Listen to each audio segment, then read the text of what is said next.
Welcome, everyone. I am Chris Gore from Film Threat, and it's a Friday. And while I'm not awake, some other people are. And there you go. On the show today, Alan Ng is in Austin, Texas to cover South by Southwest. He's going to give us his report. Has he seen a movie?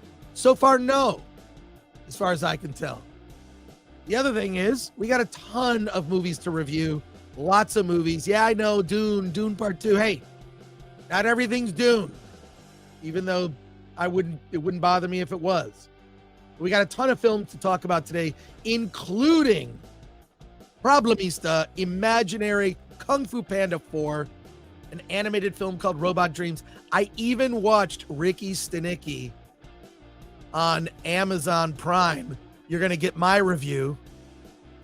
Wow. Plus your comments, questions, and writer-director Jeff Knite will be joining us. He is the filmmaker behind The Omicron Killer, a horror thriller. It's a low-budget indie horror thriller. Let's talk to him about it. And I can't wait to talk to you. I was out until 4 a.m. I'm on 3 hours of sleep right now, baby. I'll tell you. You're not going to believe it. Let's get things started. Let's kick things off. Let's start the show on a Friday. Because, man, wow.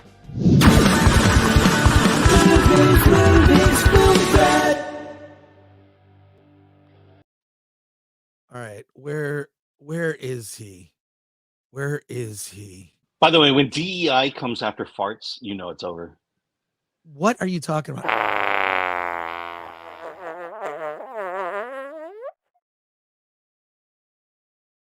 That's not. I'm so tired of the tactics of this mega woke company and its policies. That's why I will cover Gina Carano's legal cost against Disney. I am also very proud of Alan Ng from Film Threat and his D-files that expose more of this company's nonsense. That's not.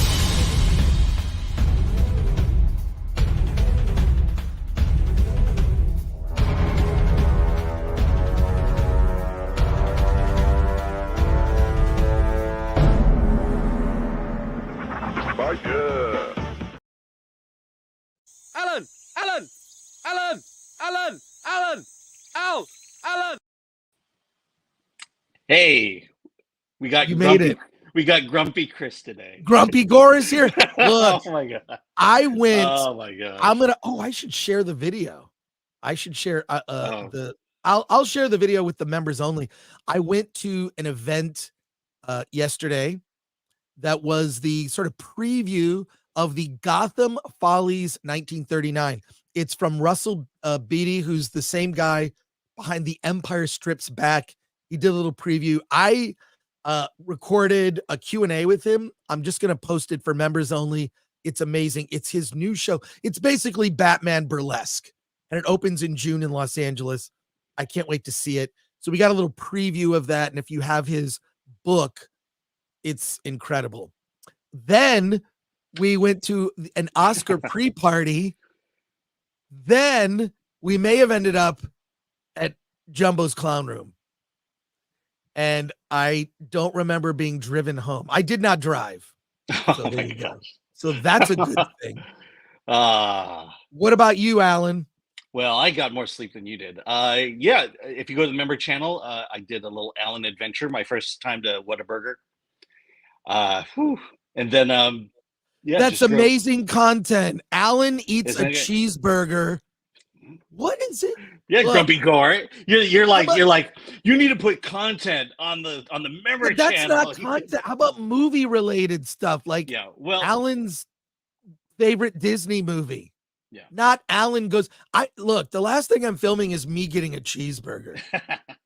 Oh my God. We're in trouble today. We're doing the whole Austin experience. The festival starts today officially. I'll be running off to a screening after we finish here.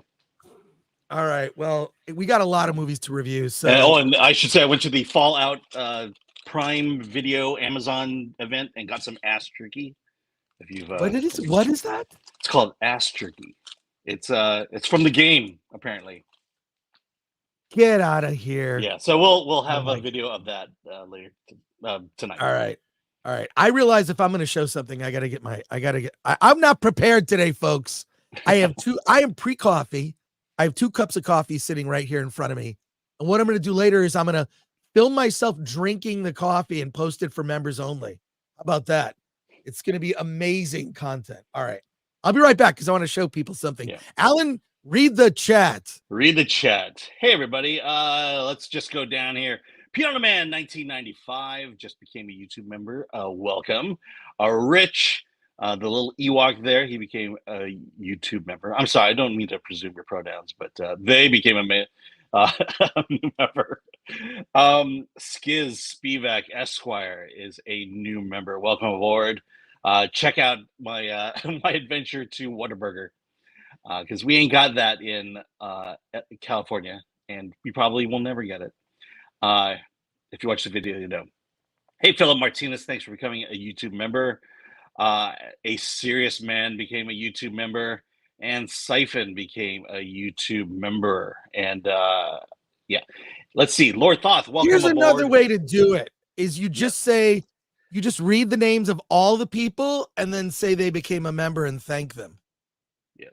Okay. Just all of them at once. Yeah. Yeah. Can you take another way to do it? Or what? I didn't know. I went here. Let me show you. I got this book, the Gotham 1939. This was given away at the event last night. It was amazing. Man. I'm gonna post the video about this event for members only. It's it doesn't involve going to get cheeseburgers for the first time.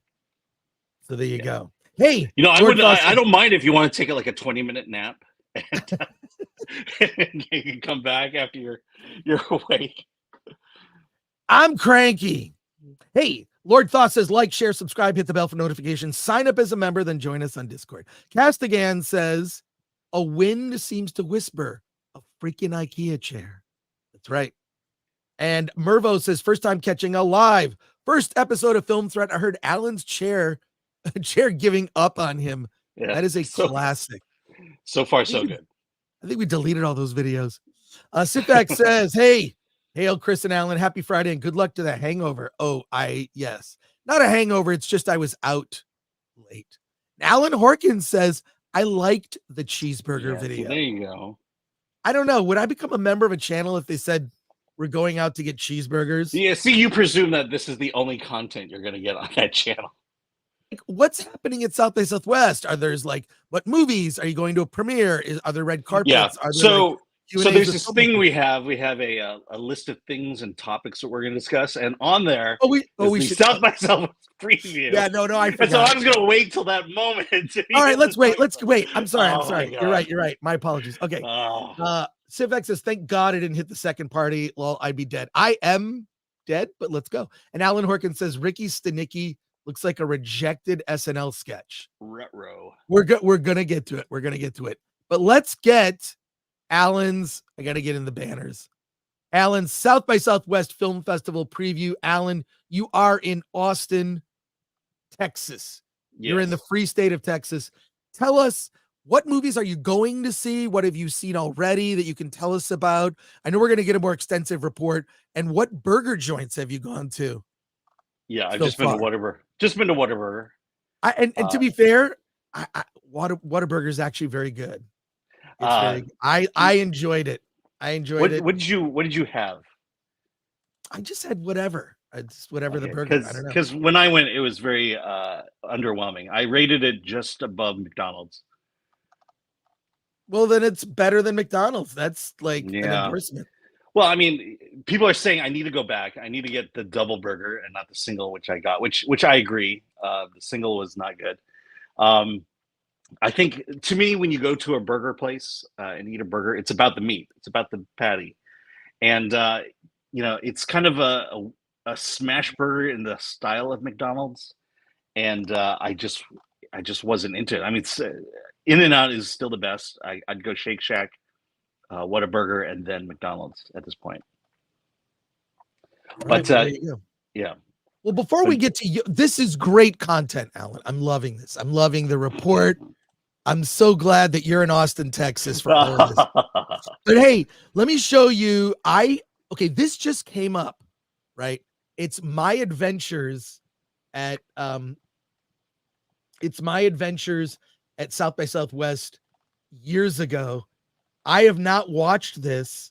It's me going to it's me from South by Southwest in 2019. I think might have been the last time that I went there. And this came up.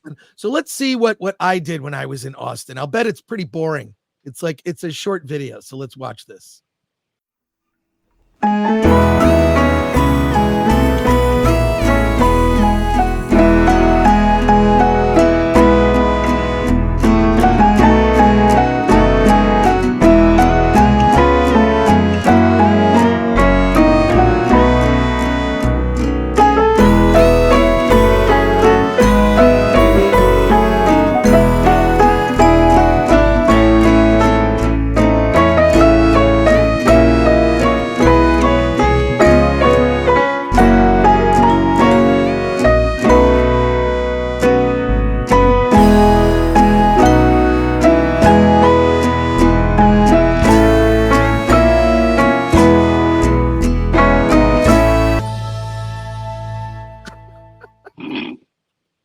All right, tell us about your adventures, Alan. All right, so again, we're just starting here. I'm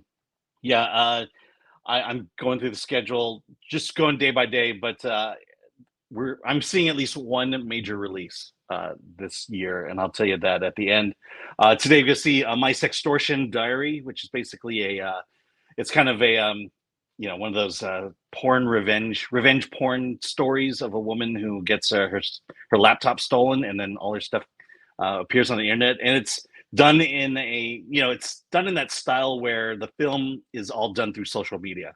So we're on her phone, we're on her laptop, we're on her iPhone or her iPad, and that's kind of the way the story revolves or unfolds.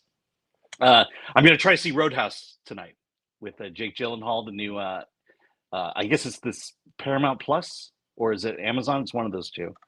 And then tonight, I believe I'm trying to see, I'm going to scroll down here. Oh yeah, I'm going to see Secret Mall Apartment, which is a documentary about during the pandemic, a bunch of millennials decide to set up an apartment in a mall, and they documented the whole thing, and so that's tonight. Wait a second, is that a documentary? It's a documentary. It's produced by Jesse Eisenberg. Wow. Yeah. Tomorrow, I'm kind of excited about this one. This is it's called Cold Wallet. It's about a bunch of vigilante Redditors who got involved in a cryptocurrency scam, and they're going to use their skills and kind of to take down the guy who ripped them off. So this is kind of a comedy thriller. And then there's Sing Sing, which stars Coleman Domingo, about an actor who is justifiably imprisoned, and while in prison, he starts a theater troupe. So basically, what you're telling me is you're gonna see a bunch of movies that you haven't seen yet. Yeah. Oh, but here's the big one. On Monday, I won't be on Versus. Why? Because I'll be at the world premiere of Monkey Man. So we'll hear about Monkey Man on Wednesday. Yeah. Cool. So all right, that'll be very cool. But you will be at our Oscars watch party, which is Sunday, March 10th. It's starting at 3 p.m. Pacific. By the way, not my preference to start it then, but I will say, it's because the Oscars moved up an hour. So there you go. So join us there at the Oscars watch party. Here's a little preview and a reminder about our Oscars watch party to make sure that you don't miss it. So we're gonna just watch this little promo here.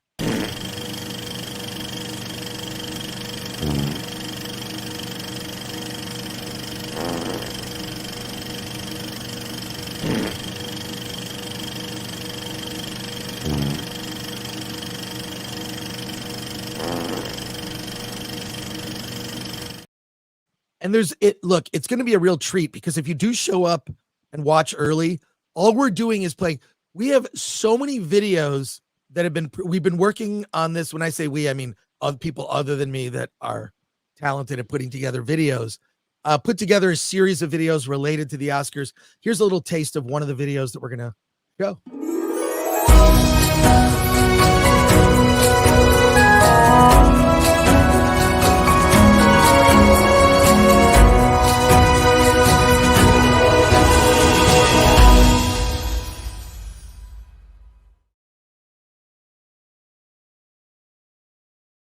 That's our little theme there, is like you can watch it and suffer along with us. Hey, another quick thing before we get to our reviews for the day. Film Threat for the next month is sponsored by Criticless. Go to criticless.com. Check out the website. It's like a social network for movie critics. And you don't have to be a movie critic to be on the platform. You can just go there. You can follow me. I'm on there. I'm that Chris Gore. Alan, you're on there. What's your account name? I'm My Pal Al. My Pal Al. So go to criticless.com, sign up for an account, follow Alan and I. And a lot of the writers from Film Threat have all created their own accounts there. So you can see kind of like all the reviews that have been posted. I'm still setting my account up. But check it out.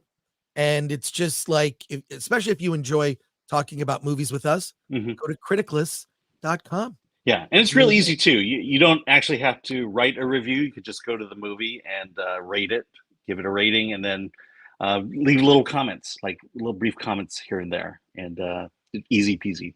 That's all you need. All right, and now it's time. It's time for another. Oh no! I just keep getting hit up.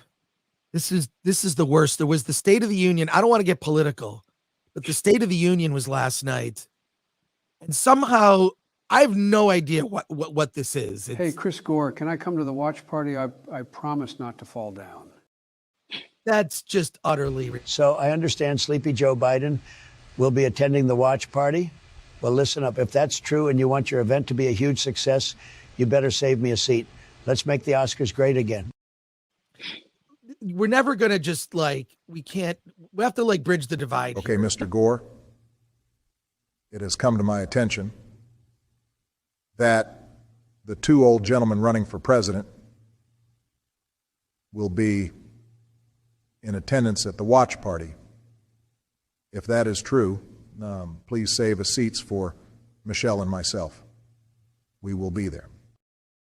You don't actually need a seat. Just have the Oscars on your TV and then have Film Threat, the show on YouTube on your iPad. As the vice president, I have many duties. However, if Mr. Biden needs a nap, I will be there for him at the watch party. And sorry for my bobblehead.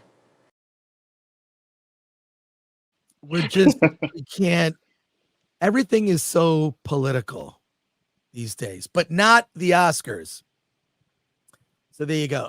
Shout out to everyone watching on Rumble. We appreciate you. Let's get to our first review today, because Alan has seen a movie that I have not. Actually, you've seen a couple. Actually, I think that all the movies today, I don't think both of us have seen. No, these movies. No, I've seen two on the list. I think you've seen the rest. I've seen the rest. So let's ping pong and let's get the first review from Alan. Kung Fu Panda 4 is out. Jack Black is back. Alan, tell us about Kung Fu Panda 4. All right. So, part 4. I mean, who would have thought it would come this far? I have seen every Kung Fu Panda movie now. My daughter has dragged me to each damn one of them. And I'll be honest with you, I don't remember the first 3. And I think Kung Fu Panda 4 a year from now, I won't remember it.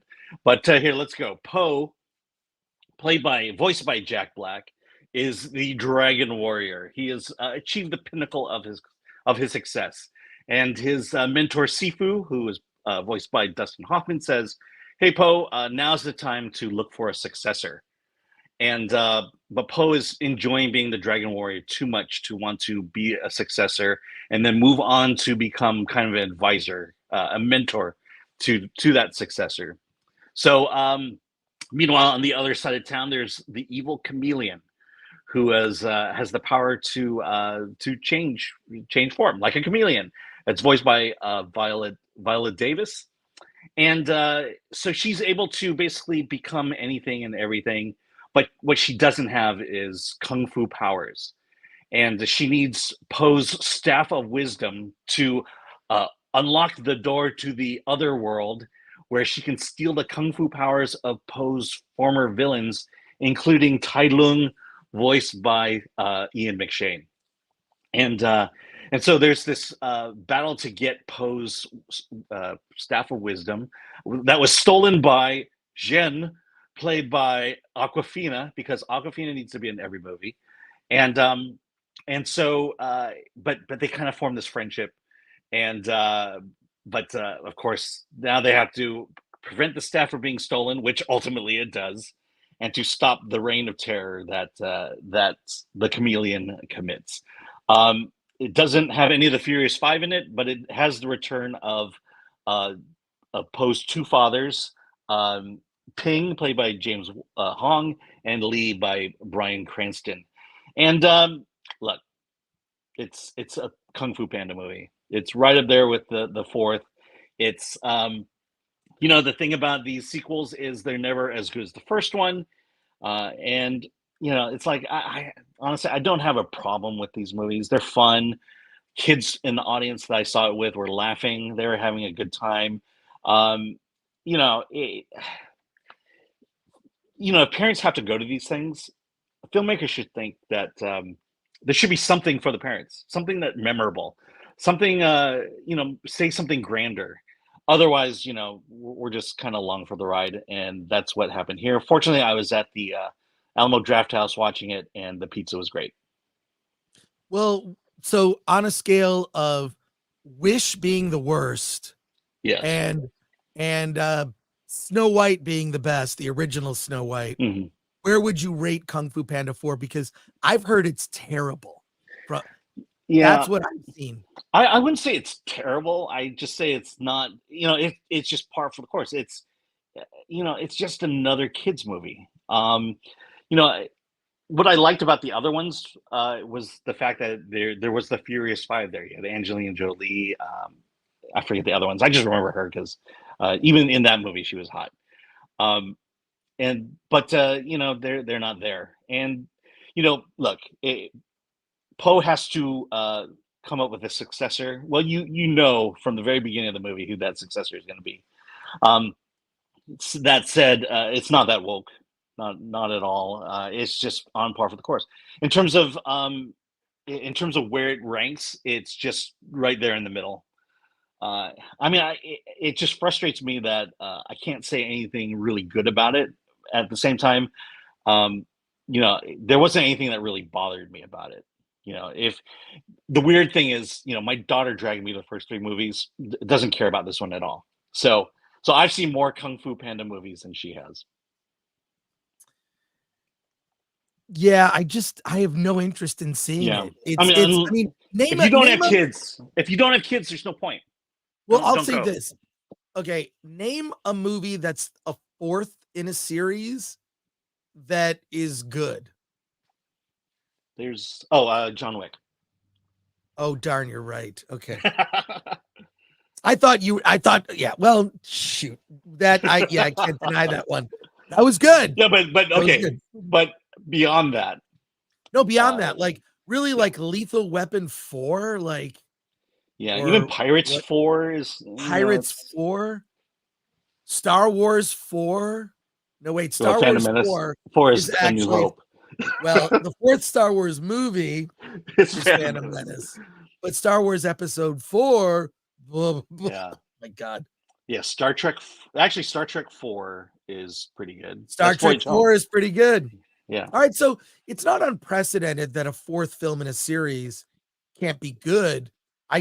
Every trailer I saw for this film made me say, God, I can't wait to not see this movie so Alan can see it for me. Yeah. And that's basically what happened. Yeah. Like I said, unless you have kids, there really is no reason for you to go out and see this movie. So do you recommend Kung Fu Panda 4? Only if you have kids. and it's just, again, you're just gonna sit there. You're gonna be mildly amused. It's not like you're gonna be groaning and your stomach will be churning the entire time. And again, it's like, I go during the trailers. I thought to myself, when was the last time you went to the movies where you didn't see Aquafina or Pedro Pascal in the trailer? Oh, that's right. Oh my God, that is so true. Yeah, because Pedro Pascal is in a new movie coming up, and they play the trailer for it. It's like, oh, there he is. Yeah, I don't know. I feel like they're pushing certain types of people, and they're just not super popular. I mean, Aquafina's fine, but she is a very tolerable side character in a movie. Although that was proven wrong with Shang-Chi. Yeah, I mean, her best stuff is when she's just doing it dramatic. She's just playing a person, as opposed to being the Aquafina archetype. They hire her to basically be Aquafina. Basically. Yeah. But her, like I said, her best stuff is when she's a normal person and not Aquafina. Well, there you go. So do you have a rating out of 10 or no? I'll give it a 6. 6? That seems high. Well, 6 I call a bare recommendation with flaws. Okay, a bear recommendation. Yeah, that could go either way. Is there a bear in Kung Fu Panda 4? Well, I mean, the panda is the bear. Right, but it's a panda bear. There is, I think one of the villains was actually a bear. I mean, the cool thing about the end was that he had to fight all his former villains from the previous films. And, what I like, I guess the thing that stuck out to me in terms of what I liked about it was the fact that he's no longer this character of the fat sad sack who's trying to become a better person. He is that better person, and now he's forced to kind of see the world beyond himself. If you want to, that's the message of the film, and it's not a bad message. But again, well, it's Kung Fu Panda. Can I just say I have not seen Kung Fu Panda 4, and I don't recommend it because I saw the trailer and it looks incredibly uninteresting. So based on everything I've seen about Kung Fu Panda 4, I don't care. Yeah. So there you are. All right. Yeah, I mean, a lot of giggling in the audience when I saw. But it was mostly kids, right? It was all kids. It was all kids. Hi, Dad. I miss you. So there you go. Yeah. There you go. Yeah. All right. She'll take her grandkids one day. My grandkids one day too. Yeah, your grandkids are gonna go. Let's see if we have any comments here. Let's do it. Davina Duckworth says it should have been strip club in a strip mall. As a Californian in Texas, get the honey butter barbecued chicken strip sandwich on Texas toast. It will change your life, but make sure you get honey butter instead of honey barbecue. Oh. Says not spelt Dylan. Yeah. And Whataburger is fine. I like it. In-N-Out is so stupid busy that it's not worth it, says Don Minac. In-N-Out is cheaper and it's better. Chris woke up at 3 a.m. in bed with that jackalope later that night, says Shucksy. 100%. And Alan Horkin says, Monkey Man, Dev Patel, I really hope it's good. You'll find out on Monday. And Jimmy Francis became a new member. We'll find out next Wednesday. You can talk about it. Yes. But that's great. All right. In light of the fact that you reviewed a film for kids, I am also going to review a film for kids.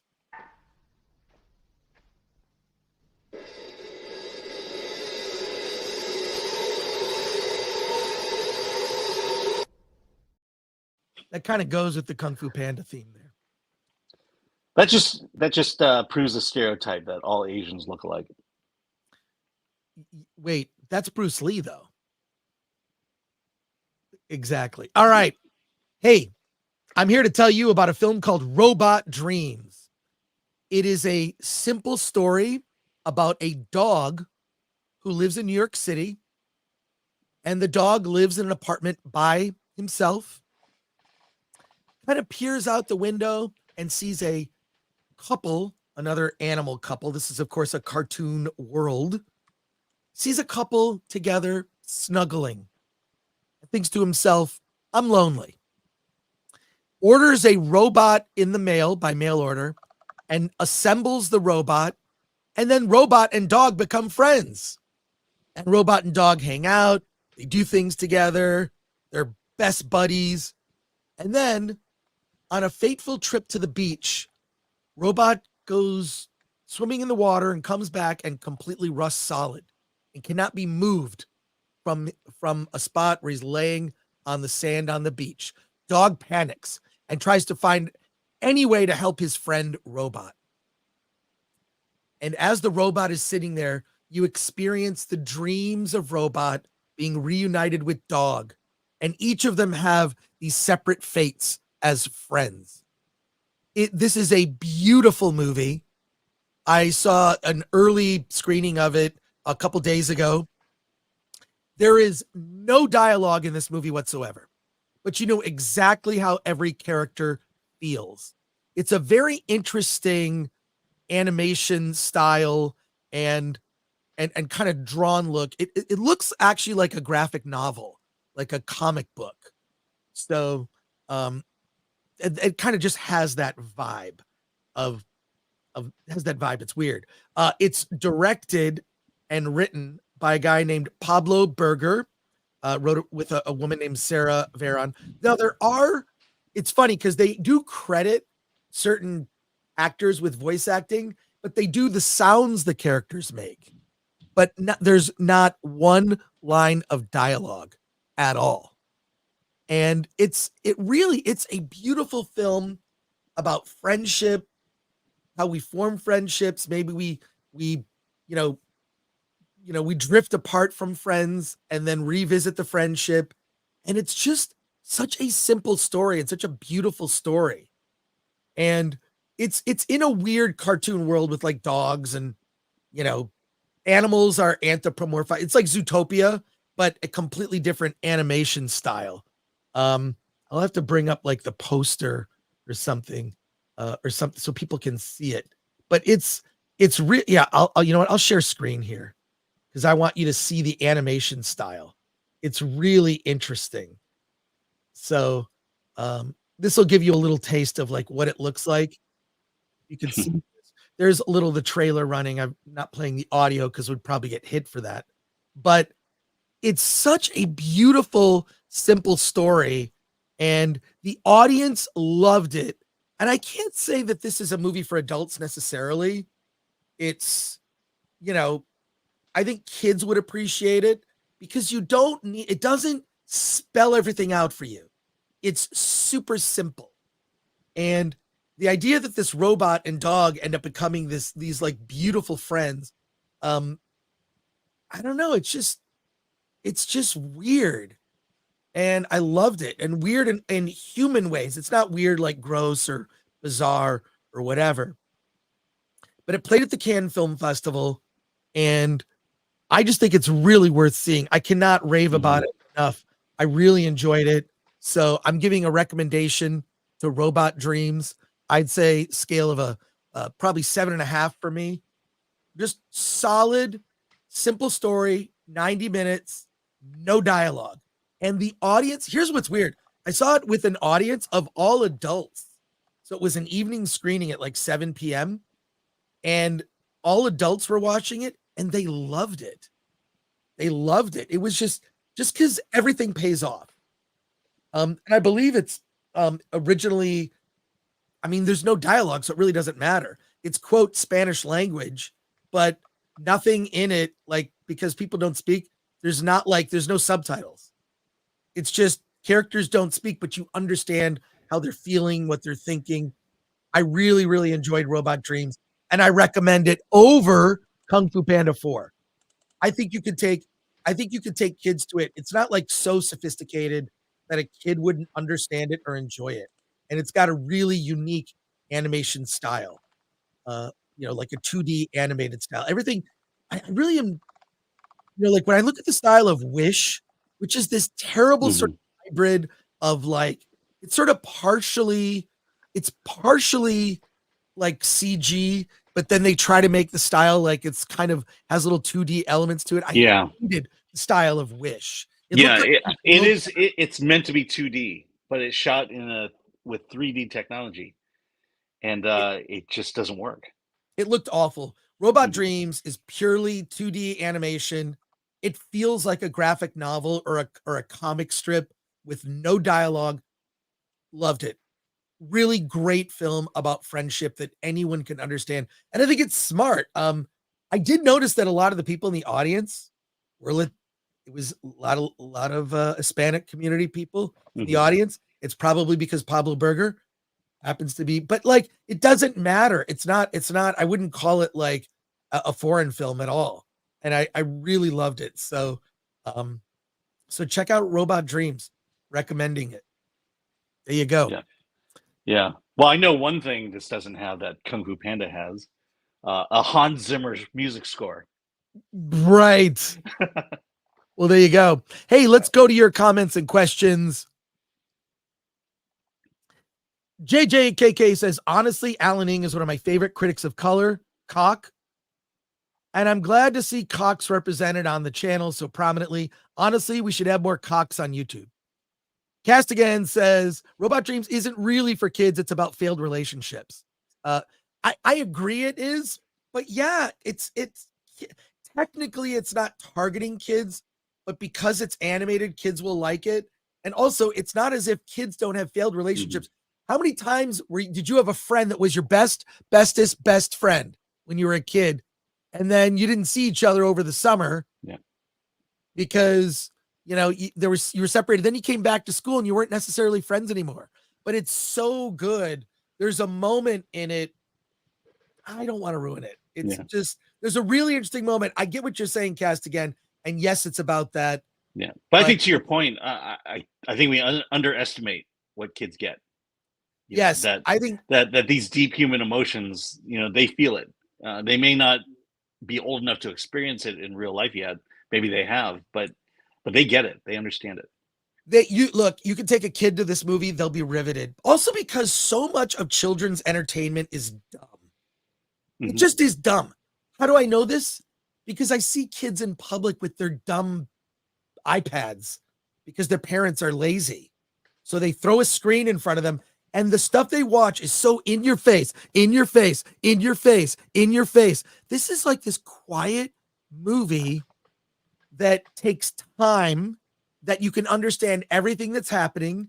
And it's not told, the story isn't told through dialogue, but through the emotions of a dog and a robot. That's how good it is. The Cast Again, I hope you saw the film. It's really good. Is it out now? Is it available? Or I'm trying to find it. I don't know. Yeah. Because that IMDb listing said May.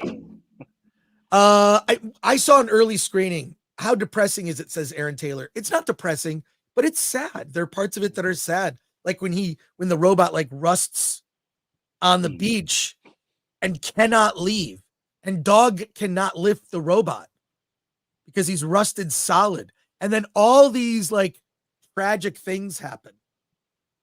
But it's also about persevering towards, in light of tragic things happening.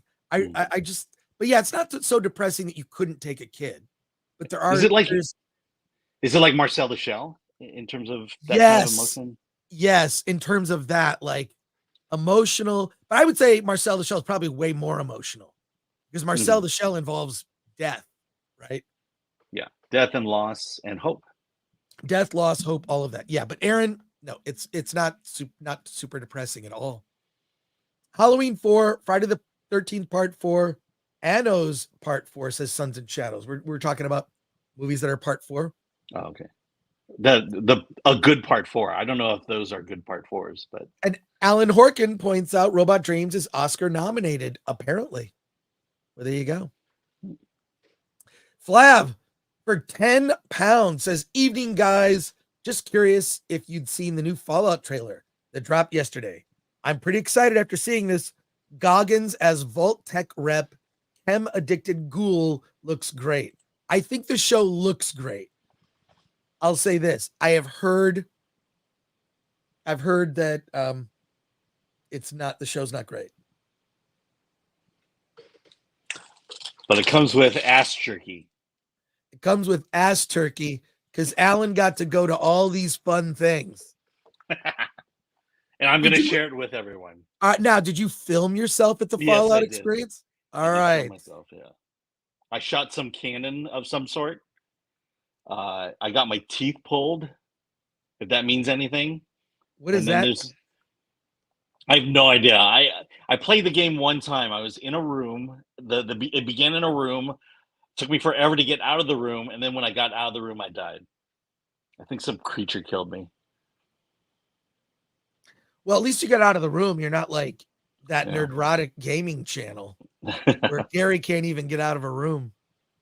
Or Alan open a Horkin door. Alan Horkin says, that reminds me, I should watch an actually good animated movie people were recommending, Puss in Boots: The Last Wish. Yeah, Puss in Boots, that last Puss in Boots movie was really good. So It's got that Spider-Man animation to it, and I'm just not a big fan of it. Castigan says, member for 6 months, give it a chance. It's great. So Castigan, I think, is defending Robot Dreams in the chat, if I understand that correctly. Maddie or it's P what, says, or it's Whataburger. Or it's Kung Fu Panda 4. Yeah. I need context on some of these comments, folks. So, because we bop around. So, but I appreciate it. I love talking to the chat. I'm in the chat on a lot of shows. I'm just in the chat, hanging out. Maddie P says, I'll definitely add this one to my list. Thanks for the recommendation, Chris Gore. Hail, Chris.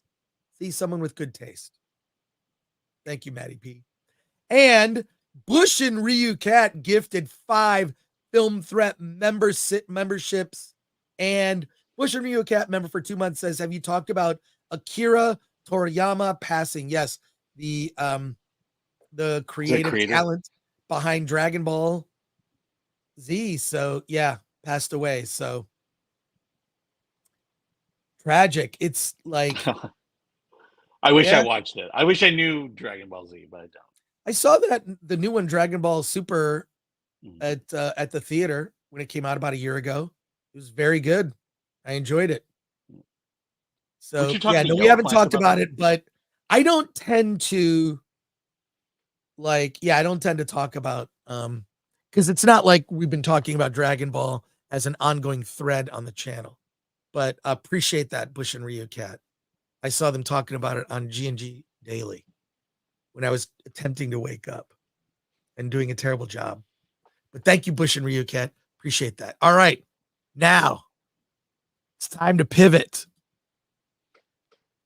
It's time to pivot. I think there's a couple of movies we can talk about here. Oh, wait. I can talk about this one. Okay. Or wait, I'm going to show a video to kind of. Just wait till you see what I've got. It's the Wonder Boner. The Wonder Boner? Oh, you laugh now. Just watch. The Wonder Boner. My wife would like that. So, Dave, where did you get the Wonder Boner? It's funny you should ask. Order your Wonder Boner now. Call toll-free 855-246-9948 and receive the amazing Wonder Boner for just $19.95. I can't wait for that boner money to come in. I know. Why haven't we gotten it? You gotta ask. Where's our boner money? Where is our boner money? All right, let's talk about a new film that is playing on Amazon Prime, which prompted me to now upgrade. So for an extra $3 a month, I didn't have to watch commercials. Oddly enough, when I watched Ricky Stanicky, there were no commercials. So there you go. What is Ricky Stanicky? It is directed by Peter Farrelly, and Ricky Stanicky is the story of 3 friends. We meet them as young kids. It's Wes, Dean, and his buddy. Why can't I find it here? Another buddy. So 3, look, JT, Wes, and Dean are these 3 kids, and we meet them on Halloween night, and they accidentally nearly burn down a house. In the act of doing that, they cleverly think, oh, here's what we'll do. One of the guys takes his jacket and writes the name Ricky Stanicky in the jacket and leaves the slightly burned jacket at the scene of the crime. And realize, oh my God, anything bad that happens, we can just blame it on Ricky Stanicky. We meet them later as adults, played by Zac Efron, Andrew Santino, and Jermaine Fowler. They're now much older adults, married, and they have this friend that whenever they just want to go on some road trip without their wives, it's like, well, we got to meet Ricky Stanicky. Ricky's going through cancer. Ricky's doing this. Ricky just got, out of rehab. They've got Ricky Stanicky is their excuse to basically just get out of doing anything, or a way to actually go do fun things without their wives. Okay. This thing continues to the point where they've created this Bible, and the Bible is all the things that, like Ricky, he travels, what he does. He's very philanthropic, and he's all about, justice and helping people, traveling to like Africa to help people, doing all this like crazy stuff. But they've kept it in this big log about like all the things that Ricky's done. Okay. So that they can keep their lie straight. Finally, it comes to a point where they can't get out of it. At some point, the family, their wives, are going to meet Ricky Stanicky. They end up meeting John Cena's character, who's doing, I don't even know how to describe this. He's working like outside of Vegas as a guy who does like pornographic covers of songs like Billy Idol, and they're all like, his name is Rod Rimstead, and John Cena plays this character. We meet him at this cheesy bar where he's doing covers of songs, but they're like pornographic covers of songs, and it's very, very gay.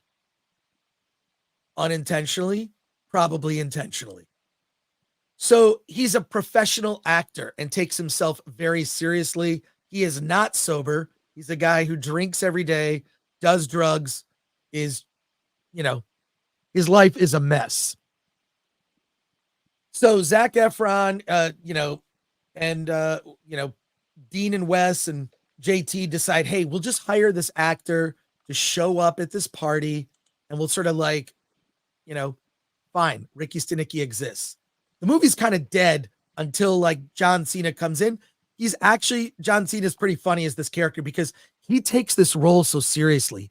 He like memorizes this Bible, and he actually gets clean and sober because the character of Ricky Stanicky is also clean and sober. So he's going to method that he's going to actually become this Ricky Stanicky guy that is a completely made up person. And then he ends up really impressing their boss at their work, played by William H. Macy. They work at this financial investment firm, and he's so impressed with Ricky Stanicky, he ends up hiring him, and he's a complete moron that doesn't understand anything about finance, but he's able to BS his way through anything. So the stakes raise. This is a classic dumb comedy that has humor that could be considered offensive, that they would have made years ago, and no one would have batted an eye. As it is, it's direct to Amazon Prime. And I gotta say, I can't lie and say I didn't laugh at a bunch of parts. One of the things that Ricky Stanicky notices about William H. Macy as the boss at this firm is he's always, when he gives speeches, he's always sort of playing with an invisible dick. So he'll be like, we've got to do this. We have really got to stretch ourselves. And when I say, so he's got like, and he doesn't notice that he's doing it. Then it becomes like a trend on TikTok of him with like invisible dicks. But he tells him this. He goes, hey, you got to be conscious of the fact that it looks like you're playing with invisible dicks. So I can't lie and say I didn't laugh during it. It's a little too long. The movie's like an hour 45, hour 50 minutes. It should have been 90 minutes. 90 minutes is a comedy. Ask John Waters. But it's just fine. It's not the greatest comedy in the world. I'd give it a 6 out of 10. So because I already have Prime Video and I just watched it, I was entertained. But so ditch your kids at Kung Fu Panda while you go see Ricky Stanicky. Well, Ricky Stanicky on Prime Video. It's fine. The thing that makes it is John Cena. He really goes for it. And then there's a whole thing of like he's playing the part and kind of becomes the part. And of course, you can predict how a lot of this is going. I mean, the movie is very predictable, but the thing that stands out to me is John Cena as this character is pretty funny. If you've seen the trailer, that's the movie. It's dumb. Yeah. It's dumb. But also, if you like Fairley Brothers type of comedy, this is not the Fairley Brothers. It's Peter Fairley, but it's Fairley a Fairley Brothers movie. It's whatever. Yeah. Yeah. No. Well, it's like Drive Away Dolls. You get one of the brothers, and so the movie kind of reflects that you only got one in it. Exactly. But I would give it a mild recommendation. At least the stuff with John Cena, because the movie's kind of boring. When does he show up? Like halfway through? He shows up about 20 minutes in. Okay. About 20 minutes in. But that first 20 minutes, you see them as kids. I get it. And you see them as adults. And then you see how they use the name Ricky Stanicky as a lie. And where that's eventually going to lead to, we kind of know where it's going. But it was mildly entertaining enough for me to give it a like you gave Kung Fu Panda 4 a 6, giving this a 6 because it's not completely dismissible. There's a lot of fun stuff that's in it. It should just be 90 minutes. Folks, comedies are 90 minutes. Please make them 90 minutes. How does it compare to There's Something About Mary? Not even close. Not even close. Right.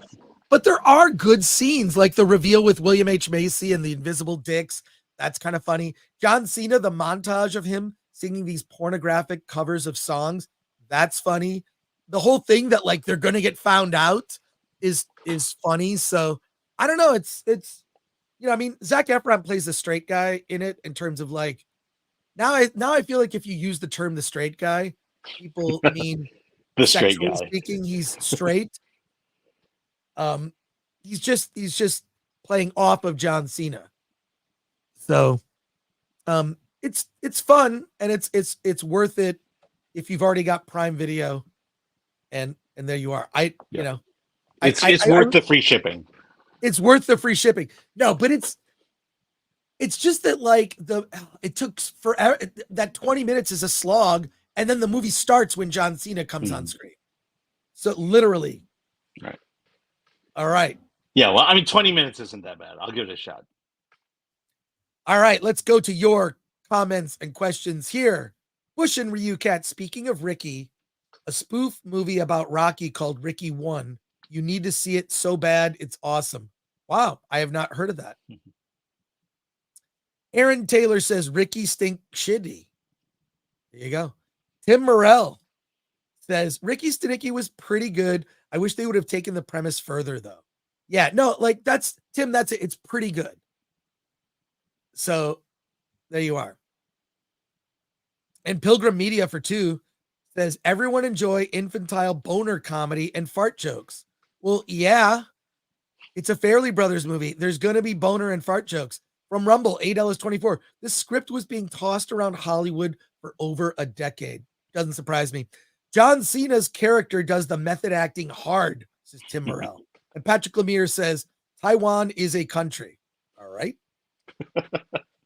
Why is that? Oh, because John Cena got into trouble. Oh, right. That's right. Yeah. When he had to do that apology. Oh, I had to say Taiwan is a country. Right. Spidey Sensei 72. But how is John Cena cast as a down on his luck drunk?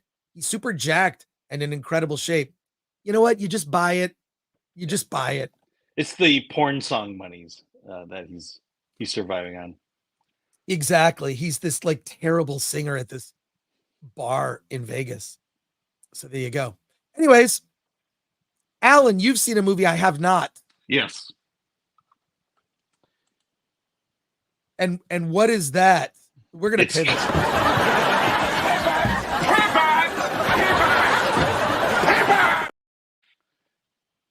Yes, the movie is Cabrini. And it's from Angel Studios. It's directed by Alejandro Monteverde, who directed Sound of Freedom. And this is the story of Mother Cabrini, a saint from New York. She was an Italian mother, Italian nun, who wanted to open orphanages, primarily in China. And when she went to the Pope, he said that she couldn't go to China; she had to go to America. And so she was brought to New York City, where there was at that point. This is kind of like around the turn of the century, early aughts, and I believe. And at that time, there's great prejudice against Italians, and her being Italian didn't help it either. And she basically goes through the town and finds orphans, finds kids who need parents. She runs into sex workers and decides that she needs to help them all. And most of the movie is about her battle against corrupt New York politics. The mayor at that time was Mayor. I don't have the name here. Mayor Gould, played by John Lithgow, and so the story is basically about this nun who wanted to do good, and ran up against corruption, ran up against prejudice, and ultimately reached her goal by never taking no for an answer. And Mother Cabrini was the first saint, first American saint. And that's I think that I interviewed the producer Jonathan Sanger of Cabrini, and that was what drew him to the story, was the fact that this was an amazing woman who was an activist, also was very compassionate. She self-sacrificed. She volunteered herself for good work, for God's work, and through faith found a way to accomplish the goals that God had put in front of her. And so this is put out by Angel Studios. You can get free tickets through their Pay It Forward plan, or you could buy a ticket and then pay it forward for someone else. In terms of like the other films we've seen come out of Angel Studios, this one's very much a biopic. This kind of reminds me of an old Catholic version of The Godfather. It's just got that kind of tone and style to it. It's very much a period piece, and it's told very much like a biopic, where it's just like point A to point B to point C. It's like those biopics that they would show us in high school, at school, just to kind of tell a person's story. I think I do like the positivity about it. I do like the fact that if you see it, you're supporting the work of Angel Studios. It's a good movie. Great performances by let's see, what's her name, Christiana Deliana as Mother Cabrini. David Morse is in it as a bishop, and John Lithgow as the Mayor Gould. I kind of when I've watched Angel Studio films, they tend to be much more action oriented, weirdly enough, for a faith film. This one's very much more laid back and more the biopic tone to it. So it's like reading a biography, and I think people who like that, who just want to see a good person's life. Apparently Mother Cabrini's name is all over New York, and this is her story, and that's kind of why this movie exists. So I'd give it a 7, and I thought it was pretty good. Yeah. All right. It's just, I don't know. when I think of like Sound of Freedom, there's a powerful message there, and a powerful, intense emotion. This movie is very different from that. It's a story about a good woman who overcame the odds to accomplish what God wanted her to do. Well, I appreciate Angel Studios and what they're doing. They're putting out movies that Hollywood probably won't make anymore, unfortunately. So I support them for that. Yeah, I mean, we talked about it with Ordinary Angels last time. Yeah. These stories of volunteerism, stories of charity, stories of self-sacrifice. We're not telling those stories anymore? Yeah. They were a big deal in the 80s, 90s, and early aughts, early 2000s. Right. And that's the thing, is activism is now done through social media. people just sit there and are outraged, and they become activists, as opposed to Mother Cabrini, who was an activist and acted upon it. That she wanted to save children, so what she do? She went out and saved children. Actually, did it? Yeah, rather than post a video about it and then cry about what the evil's going on around the world. I remember growing up at church, the idea of sending missionaries out to countries that were pretty hostile to them, but they knew that was their calling, and they went and did it. And that's what I like about this story, and I wish we told more stories like this today. All right, so do you recommend Cabrini? Yeah, I do. I think it's kind of sad. The director did Sound of Freedom. This is very different from it, and I don't think you're gonna get the intensity of that, but I think you're gonna get a great story out of it. All right, let's go to the chat comments and questions here. Spidey Sensei 72 says, "I wonder if the Cabrini Green building in Chicago was named after her." I know in Chicago. I know if it's Cabrini and it's in New York, it's based on her. Right. Mother Cabrini, please bless John Cena's weenie, says Bush and Ryu Cat. What are you saying? And Alan Horkin says John Lithgow, 78 and still playing villains. There you go. And Christopher Moonlight Productions says, Mother Cabrini, please help me park my machine is a common prayer for Catholics trying to find a parking spot. I'm not even kidding. Not church condoned, of course. Wait, is that real? That's real. It sounds real. Oh my God. It's hilarious. Pagans. Wow. All right. Well, there you go. And it's time. You know what? We're going to pivot again. We have more movies to review. I told everybody we have a lot of films to talk about on Friday. We have the writer-director of The Omicron Killer, Jeff Knite, joining us in about 30 minutes. But we have more films to talk about. So let's discuss them. We'll talk about this one first. But wait, I have to pivot. Here. Oh, no. I'm not, you know what? I'm not going to play the pivot video. I'm going to play something else. I love breasts. Women look at other women's breasts. Gay men love breasts. One thing that could unite the world is breasts and cleavage. I really believe that. I truly believe in breasts.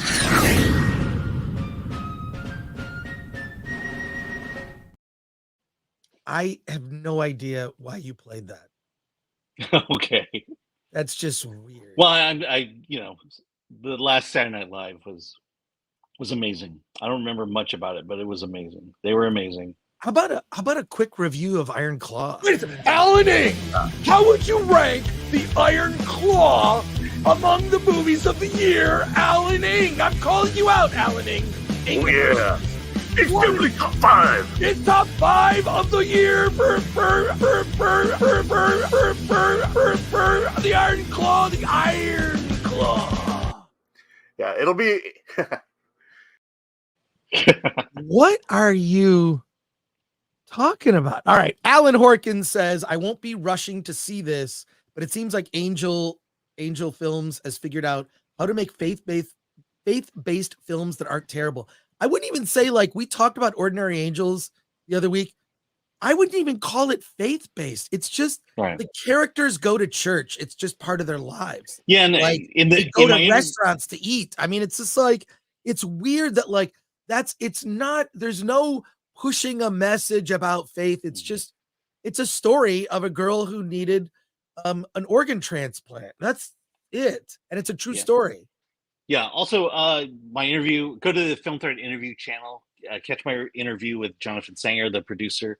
But we talked quite a bit about Angel Studios and why he ultimately went with them.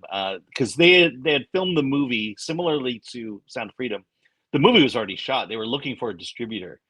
And, Angel Studio, even though they weren't behind the production of it, they definitely were behind the marketing strategy behind it. And that's what he appreciated about it.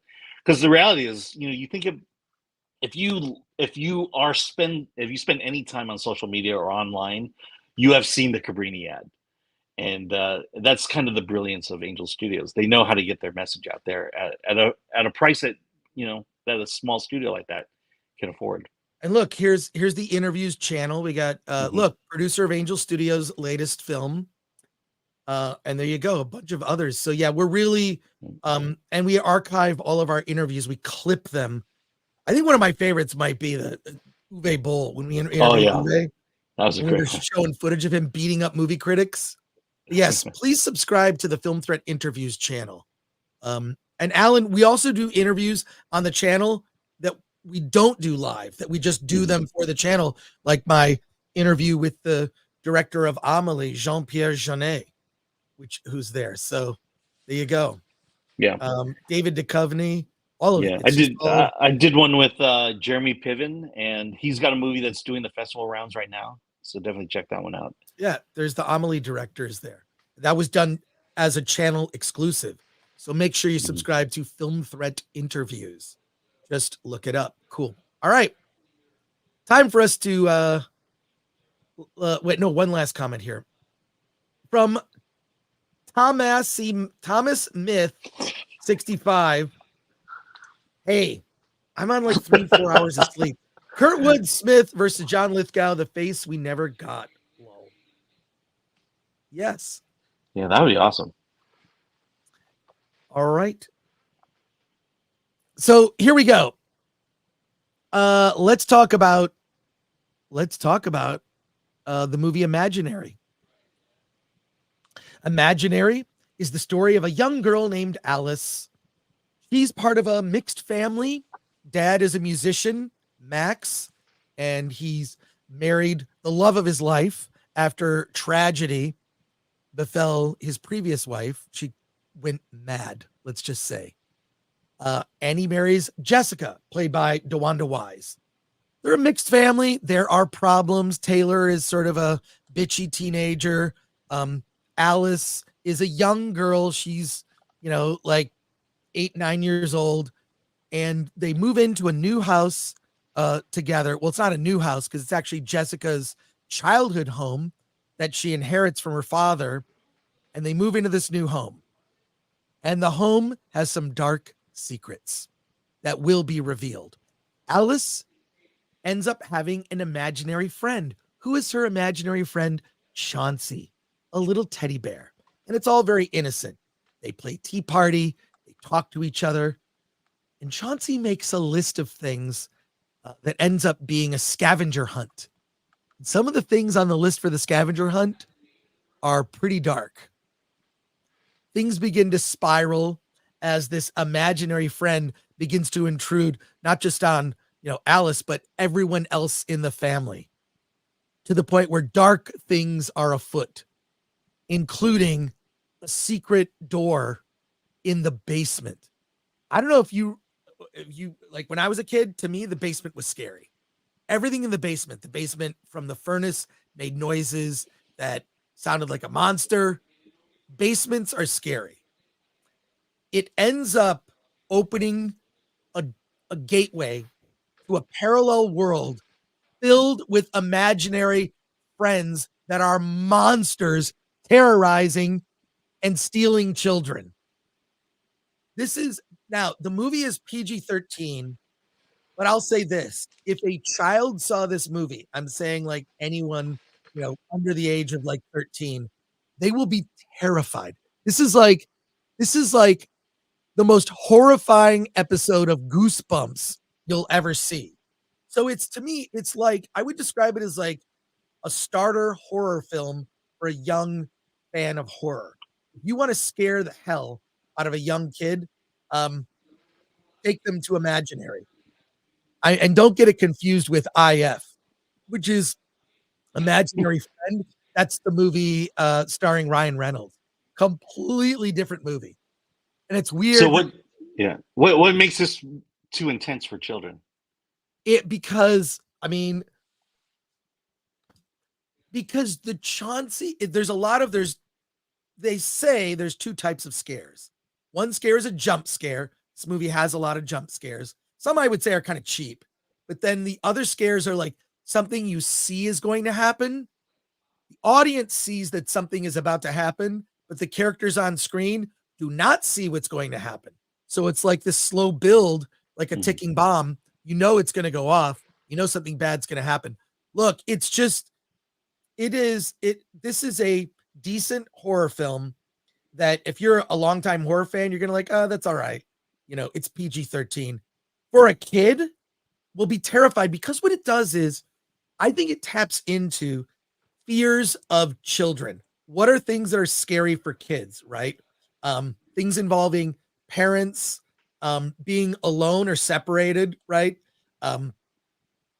The basement, like some of these things are just primal fears. Like I believe there's something primal in our lizard brain, which explains certain types of movies where like being chased by a threat is something that's in our lizard brains. It's in a lot of movies, right? You're being chased by the monster, the serial killer, the zombie, whatever. I believe that like in our lizard brains, when we weren't so civilized, we were chased by things trying to murder us as humans. So somehow there's like something tapped in our lizard brain, like a fight or flight mechanism, that when we feel threatened, we'll either run away or fight.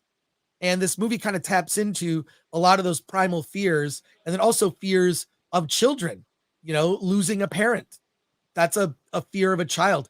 The basement, the dark, what's under the bed. And so that's why I say this movie is like a horror film for kids, because the types of scary things that are in the movie are the things that children would find scary. It does, I'll say this, I'm not going to give anything away, but I'll tell you one thing. The trailer does a really good job of not telling you what happens in the second half of the movie. Oh, that's good. Which is, for once, the trailer showed restraint, because there's a doorway that leads to, I'm not going to even describe, just like there's a doorway that leads to bad places. And that's it. And so that's like the second half of the film, and it gets freaking weird. The trailer just sort of focuses on like Chauncey the scary teddy bear. That's just you get the idea. You get the idea. That whole nail thing. Oh God, the nail thing is bad. I mean, that's in the trailer, and that's step just on a nail. Yeah. She's gonna step on a nail, something that hurts, right? It's like a rusty nail from a fence. And I look at that and I'm like, oh my God, no. And it's a little girl too. I mean, just like the dad instinct in me is just like, you know, protect.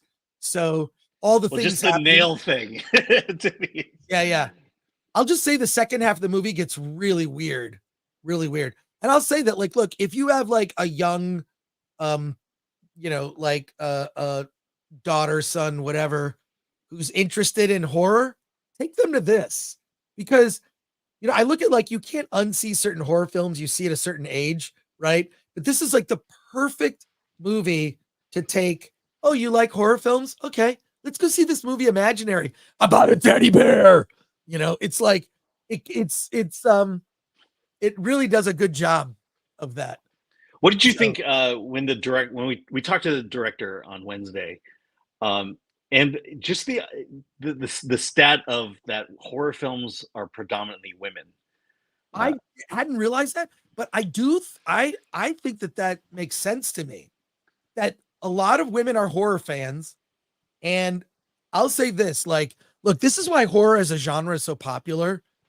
And it performs so solidly. One, horror fans, and I've been going to Monsterpalooza for years.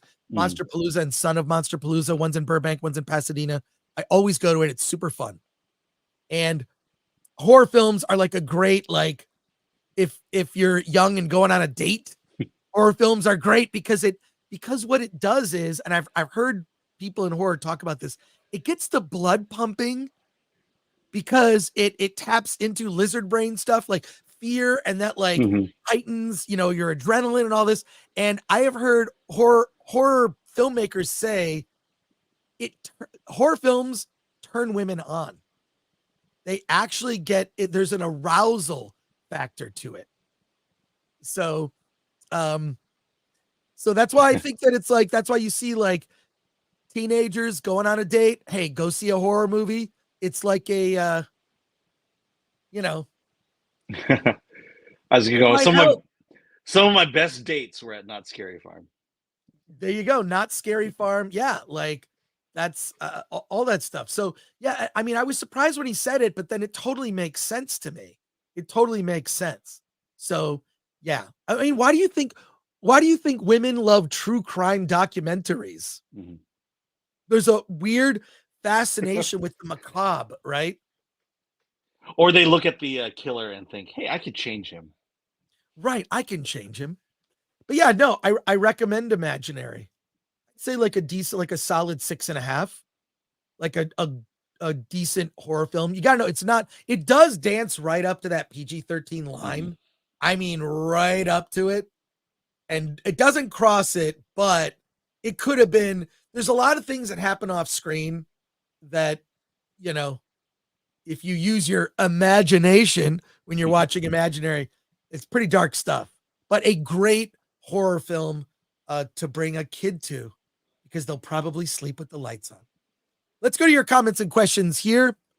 Got a bunch of comments here. Solomon Thornton says, you can also say that Imaginary is like that Nickelodeon show, Are You Afraid of the Dark? Yeah, it is. Totally like that.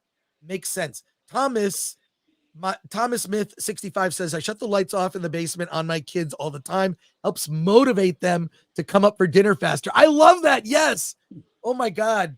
My mom would do that to us. We'd be in the basement by ourselves. Turn off the light. No, it's something scary about that. Indiana Jake says, I had this paint closet in our basement growing up that was hella scary. Yes, exactly. Like something about basements. And this movie just totally ties into every childhood fear. These are not rational adult fears, but definitely kids. Sons and Shadows, hell, even as kids, we all horror fans had some gateway into horror that wasn't so hardcore, aka Gremlins. Yeah, makes sense. Johnny Cash, Chauncey versus Megan versus Chucky. I would pay to see that. I mean, is Chauncey? I know you can't say much about it, but in terms of the Megan versus Chucky type thing, where does Chauncey stand? Well, Chauncey evolves in the film. I would say okay. Chauncey would probably win. Jimmy Francis say, I would say there's a third type of scare when the audience and characters see what's coming but can't do anything about it. Oh yeah. Yeah, that's scary. Flav, who's a member, says, so watch this with the grandkids a few hours before we send them home. Got it. Yeah, don't do that. Sean Who says, how does Imaginary compare to Don't Be Afraid of the Dark 1973? Well, I saw that when I was a kid. Don't Be Afraid of the Dark. Oh my God. I mean, the final scene in that movie, which I saw that movie as a kid, and it scared the hell out of me. These little creatures drag a woman down into the basement, and she's using a Polaroid flash camera to take pictures because the light like scares these little creatures. Oh my God. Yeah, I mean, I'd say that Imaginary is probably scarier, but at the age that I saw Don't Be Afraid of the Dark, I was the right age to be scared as hell. Sons and Shadows says, not my wife, but I know plenty of women who love horror. Yeah, true. CD Stein 69, one reason for women being into horror so much could also be because of the final girl trope. Yeah, that's a trope from horror. Mm-hmm. There's always going to be like the one girl that survives. Christopher Moonlight Productions, the comment about female horror fans gave me a lot to think about. I found that interview to be very valuable. Yeah, it's archived on the interviews channel. Was there ever a final male? I don't know. Castigan, Disney tried horror with Something Wicked This Way Comes and Watch Her in the Woods. Makes sense. Those trailers scared the hell out of me, by the way. Yes, and Call Me Snake says they are researching for murdering their spouse. Yeah, that is a whole thing of like women into true crime podcasts or series on Netflix. It's like an extra channel on Netflix. So there you go. All right, we've got just a moment. We have a guest coming up, but thank you to the I'm looking at it over 600 people watching us both on YouTube and Rumble. So hit that like button, that follow button, that subscribe button, and you would do us a solid that way. It's interesting because no, I'm fine. It's interesting because the last time you were out of town, Do you remember what happened? And she is the first female action hero ever in a movie. Well, look, he's 19 years old. She's 32. Whoa!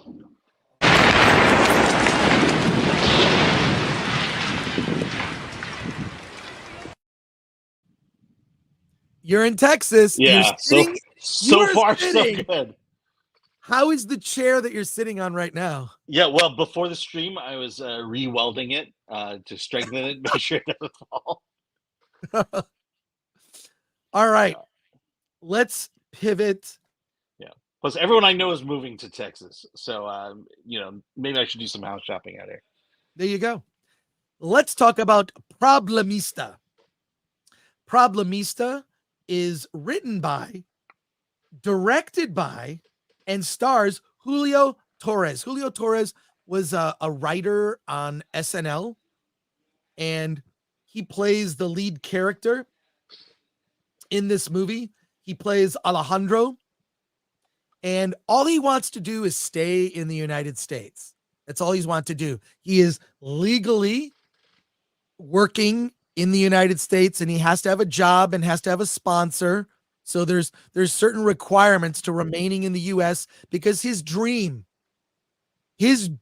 dream is to not just move to the United States, but it's to work for Hasbro designing toys.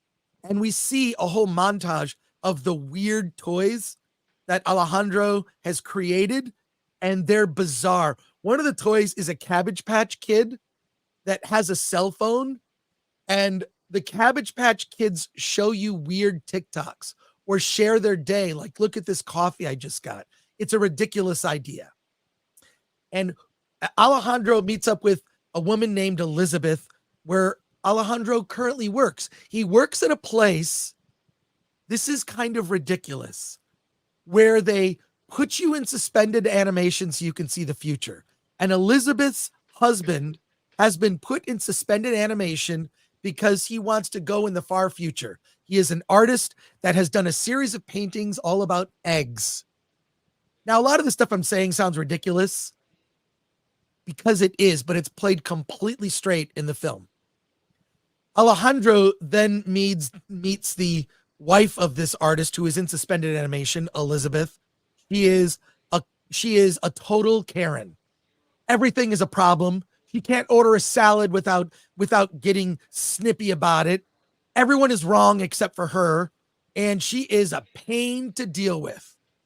And Alejandro loses his job at the place he's working, where they put people in suspended animation, and ends up becoming Elizabeth's assistant. And her goal is to do an art show for her husband, who is now in suspended animation, to make money so she can join him in the future and put herself in suspended animation. She wants to sell all of his paintings, right, to get to the future with him. I know all of this sounds incredibly ridiculous, and Alejandro takes everything with a grain of salt. All these incredibly horrible things happen to him, and he just has this sort of, he just keeps a stiff upper lip. He's got like a good, positive attitude about life. But Elizabeth is a handful. She is such a pain to deal with.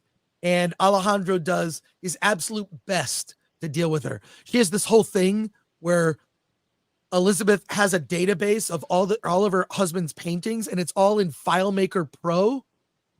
And then everyone's saying, well, why don't you just use Google Sheets? It ends up becoming a thing. No, it must be on FileMaker Pro. You've got to learn how to use FileMaker Pro. So Alejandro goes out of his way to do his best to learn FileMaker Pro. All of this stuff is completely ridiculous and really takes a turn when Alejandro discovers that one of the toys that he sent in a concept for to Hasbro stole from him. I know everything I'm telling you right now sounds completely ridiculous. And the film is actually narrated by Isabella Rossellini. She's the narrator. And Isabella Rossellini, by the way, recently did the voice of the grandmother in Marcel the Shell with Shoes On. So it's this sort of, it's almost played like a fairy tale. Like it's the story is being told like this weird fairy tale, with Alejandro being like trying to be a normal person. The funny thing is, Julio Torres, as this character Alejandro, walks in like a funny way. He kind of has a hop to his walk. It's almost like a childlike hop to his walking, and he walks that way for the whole movie. If he walks across the room, he does the hop walk. It's really, really funny. This is an amazing, fun, weird comedy that is also about life. It's about redemption. It's about art and expression. It's about so many deeper layers and that are not obvious at first. And it's heartwarming. You know, I really just love the film. So I can't, it's the best thing I've seen recently in terms of an indie movie. So I'd say it's the best indie movie I've seen this year in terms of a smaller indie movie. This isn't comparable to, you know, Dune Part 2 or anything. I would rank this an 8 out of 10. I just was totally taken with Alejandro's character and his relationship with Tilda Swinton plays Elizabeth. She is horrible. She is like a horrible human being. But Alejandro learns from Elizabeth and learns. Tilda Swinton is nearly unrecognizable in this role. She wears ridiculous clothes. She has this hair that is completely like stupid. She's got all this like, you know, accoutrement that she wears where she looks ridiculous. She looks like an artist's wife, or what you would imagine an artist's wife would look like, expressing herself through her fashion, and she looks kind of weird. And all the stuff related to Hasbro makes no sense. But it's cool. So I went to a screening and saw the Q&A. I'm going to post the video from the Q&A for members only.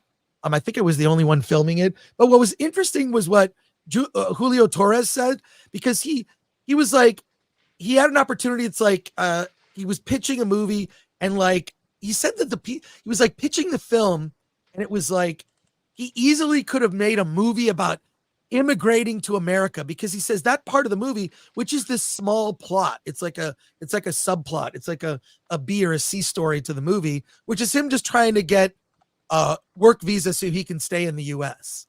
He said he personally went through that process, but he said the idea of making a movie like that would be stupid and boring. It would just be a boring, like, that's not interesting. But he said he knew he could sell it because that's the kind of stories people are buying these days. So he's this immigrant coming to America and telling like his struggle story of how because that's boring. I wanted to tell a story that was funny, you know, and fun and had other life lessons. So he really flipped it. It works so well. I just was really taken with it. I'll go see it again. But I saw it with a packed audience, and it's also like, it's not super long, you know, it's not, what's the running time of this? Oh, it's an hour, 38 minutes. Yeah. So just over 90 minutes. But oh my God, if you see Tilda Swinton as this character, she's just so, she literally is just the most awful Karen you can possibly imagine, lecturing everyone. And there's all sorts of really interesting things that Julio does in telling the story. They show like his struggles. It's like he's like trying to climb the ladder of life, but ends up back in the same place no matter what he does. And they visually represent this with these giant cubes. There's like, and then, oh my God, there's some other funny things too. Like he's always going on Craigslist, and he thought, well, showing a character going on Craigslist would be boring. So Craigslist is a character in the movie. So whenever he talks about Craigslist, you see a guy dressed flamboyantly weird. I'm Craigslist. What do you want? You want a job? You want this? It's just, what I like is he takes a traditional way that someone would tell a story and he does it differently, right? Like you would show someone at a computer going on Craigslist, boring. He actually talks to Craigslist and asks for what he wants. He wants quick work. He wants a job. And then he just interacts with Craigslist. And so Craigslist is a recurring character in the movie. It's really creative in the way it's told. It's funny. It's heartwarming. You feel for Julio, and it's not super woke or lectury either, even though it's about, I just want to work and stay in America. You know, that's it. And he has this beautiful relationship with his mother, you know, who inspires him. She's an artist. I don't know. I was really taken with it. Best film I've seen this year. 8 out of 10. I recommend it. And just from the creative way that the story is told, home run for me. Home run. All right. Well, you sold me. I wasn't sure I was going to see it, but now I'm going to see it. Oh, you would love it. Let's go to our chat comments and questions here before we bring on our special interview guest for today. Let's see. His toy ideas sucked. Tilda Swinton was insufferable, says Mike MC Wong. That's the point. The point was his ideas for toys were bad. It's called humor, Mike. I don't think Mike liked this movie. Too bad. She was too good at the role. That's what he's saying. Mike is complaining about the film, and these are spoilers. Mike, I'm sorry, I'm not going to post your comments. Okay, I wasn't sure about that one. Yeah, no, but these are no. The point is Tilda Swinton is insufferable. The point is his ideas for toys are ridiculous and over the top. Yeah, and I think Mike's point was Hasbro is the perfect foil in this movie. Yeah. Aaron Taylor says, question for Gore, is it comparable to a Spike Jonze film? That's the vibe I got from the trailer. My apologies, folks. I have been sick for a month. And I'm sick of being sick. So my apologies. I'm muting myself. Yeah. I'm not feeling good. Yes. I've heard sleep really helps those things. Yeah, I don't get a lot of sleep. Is it comparable? Yeah, it's like a Spike Jonze. It's just creatively told is the way that it's a story like, okay, we've seen this story, two characters that come together, they kind of collide. They're very different people and then somehow find a way. The ending is so heartwarming. I don't want to ruin it. It's just so not what you think. So it sticks the landing for a comedy. It sticks the landing for a comedy, and it's just over 90 That's hard minutes. to do. That's hard to do. I'd be interested to hear what you have to say, Alan. Okay. Go see it if you have time. I mean, I don't know. You're seeing a lot of stuff. Sons and Shadows says, when are Chris and Alan moving to Texas? I don't know about that. Brock Samsonite, Poor Things is now on Disney Plus. Can you imagine that? I can't stop laughing. Is that true? That is true. That's true. No. There's a Poor Hulu. Things is on Disney Plus? Yeah, Disney Plus is combined with Hulu. So a lot of Hulu content is on Disney Plus, and Poor Things is on there. Wow. Heinlein asks, Walt must be proud. How is the Problemista popcorn bucket? They should make one. And from Rumble, shout out to all the people watching on Rumble. Caveat Ties supporter, Deep Blue Sea. For $1. What is that comment in reference to? I have no idea. We must have talked about something. Anyways, I quite enjoyed the film. I'll probably see it again. Hey, the two best things I saw this week, Robot Dreams and Problemista, both involve Latino stories effectively. Well, I mean, Robot Dreams isn't really a Latino story. It's just told by. Well, it's written by. Right. Produced by. Yeah. All the filmmakers were. That's a good thing. Yeah. It's a comment about the fourth successful installment was the Deep Blue Sea thing. All right. There you go. All right. Hey, let's pivot. It's time to talk to Jeff Knite, if I pronounced his name correctly. So let's go.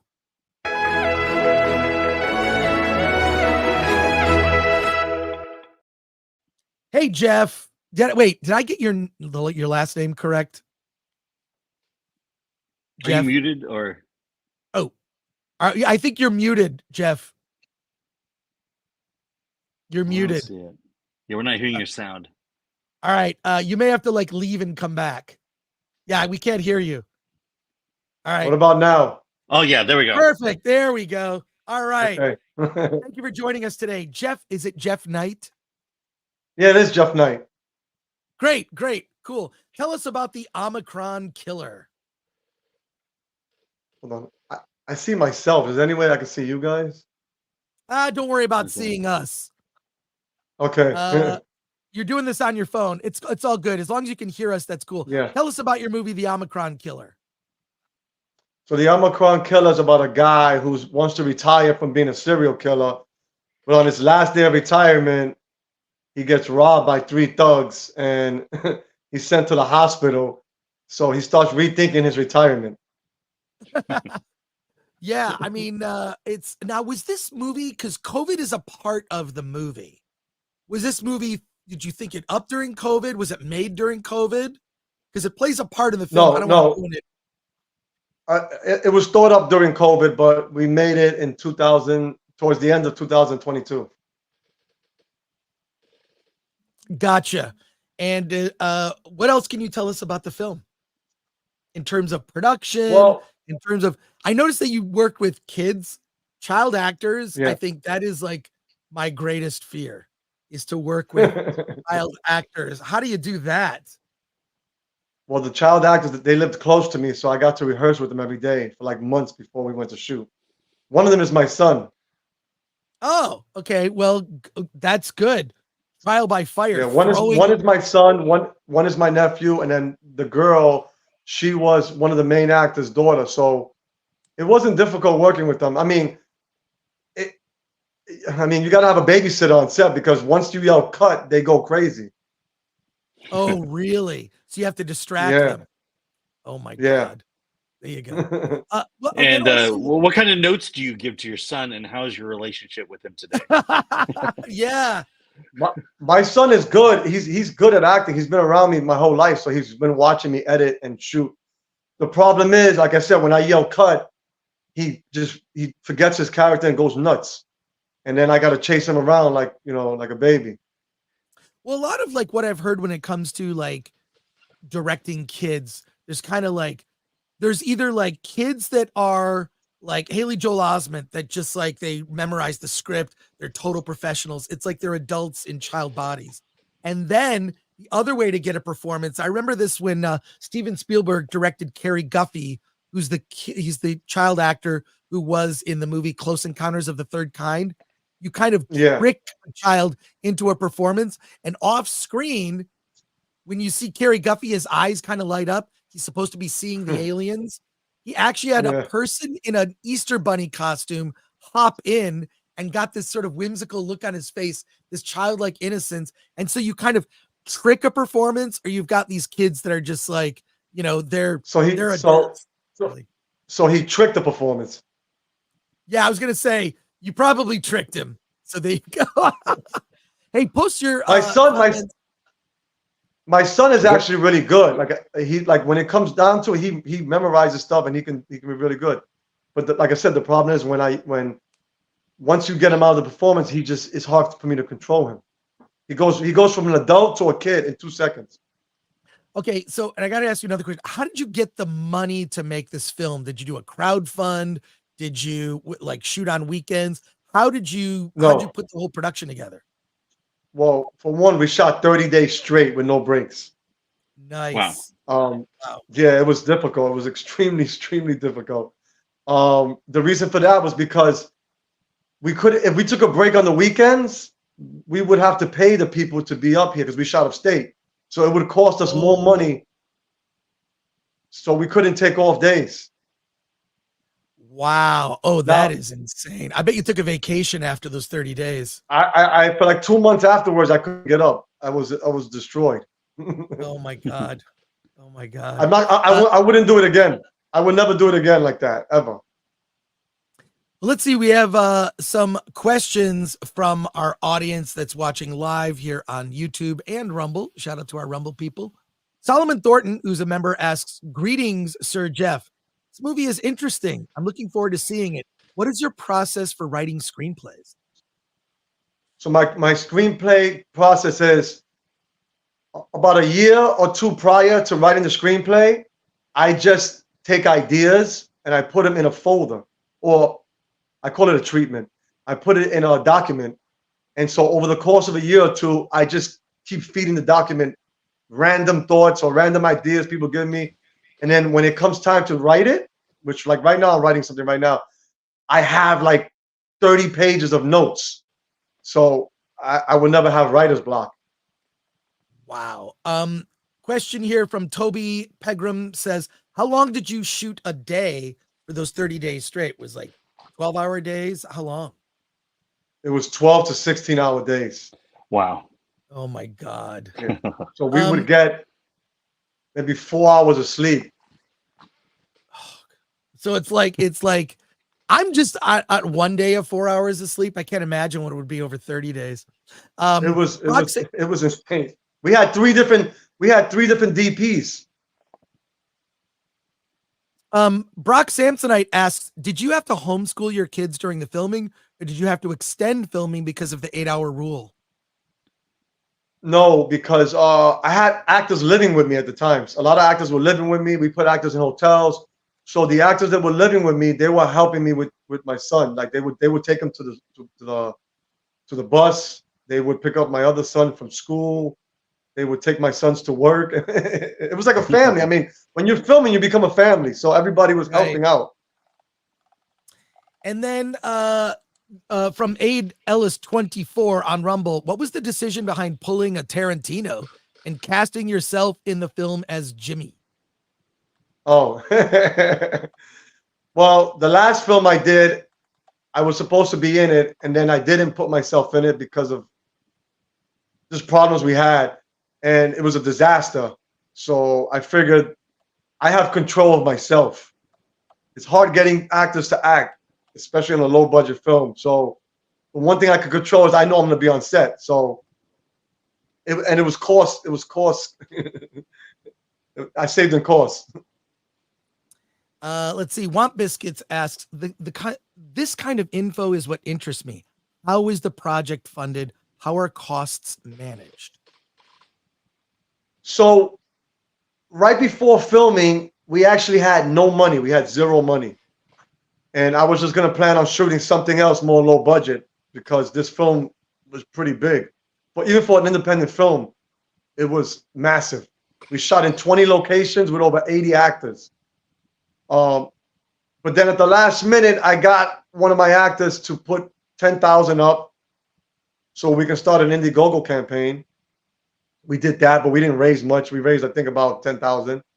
And then I got another actor to put up 20 grand. So then little by little, actors started putting money in, and then they started getting credit cards, and eventually we ended up getting $150,000. Wow. And let's see, ADLS24 asked, what inspired the design of the killer's masks? It has shades of the Immortan Joe mask from Fury Road. Everybody's been saying that. I didn't even know who that was until I looked online and I looked at, he's from Mad Max, right? Yeah. I guess you didn't see that movie. Or they stole it from you. I don't like the Mad Max movies. I don't know why. I never liked them. That's none of them. I never liked them. And then Razorburn asks, is there a difference in producing films, commercials, or music videos? Well, I want to get to the last one, the mask. That wasn't my idea. My original idea was a cheap COVID mask with a skeleton on it, which I'm glad we didn't do. But one of my producers, Chris Gudadero, he tells me, you can't use that cheap mask. It looks terrible. We have to have an iconic horror look. So he went and got this mask designed. So I give him credit for that because I would have had a cheap COVID mask with skeleton on it. So I give that credit to Chris Gudadero. And then is there a difference in producing films, commercials, or music videos? Yeah, much bigger difference. A music video you shoot in one day. There's not much planning. I mean, it's so much easier to shoot a music video. Commercials too. You can shoot a commercial in one day, and they're easy. A film is massive. You know what I mean? Yeah. Brock Samsonite asks, did you have to cut anything from the finished product? How hard is it to decide what to cut or keep when you finance it yourself? We had to cut a couple of scenes. The editor, he actually cut scenes, and then he showed me the rough cut, and I was like, where are all these scenes? And he's like, we didn't need them. So then I just took his advice. That's good. You do have to, like, what do they say? You got to kill your babies, unfortunately. Yeah, there was one scene we had. There was a scene where I'm investigating this guy. I'm investigating the killer and how, and who knows of him.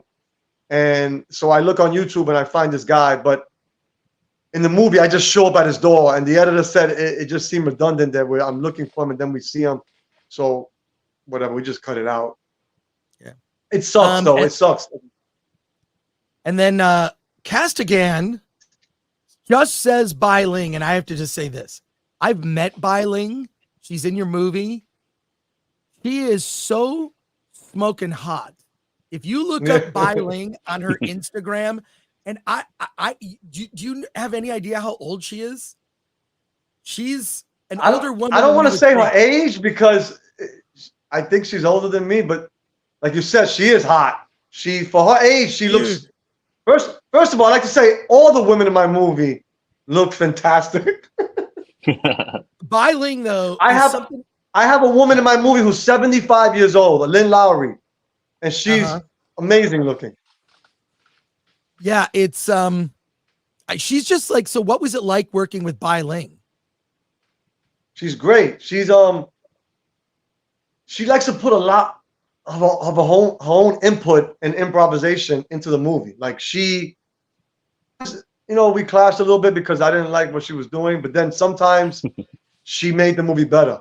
Like, for instance, there was no romantic involvement with her character and the killer, but she insisted that she should be Team Omicron because everybody in the movie like hates him and treats him badly. So she's like, let's do this scene where I'm like his like Harley Quinn. So we did it. It worked, and now I love it. I'm just gonna. I just looked up Bai Ling. She is I am Bai Ling on Instagram, and yeah, she is stunning. She is stunning here. Wow, she's a beautiful woman. Yeah. I don't know if I should be showing that. Anyway, go check out Bai Ling on there. So yeah. Just Google it. You know what's funny is that what's funny is that she is beautiful and we didn't get to show off her body. Oh, you're muted, Chris. Hello?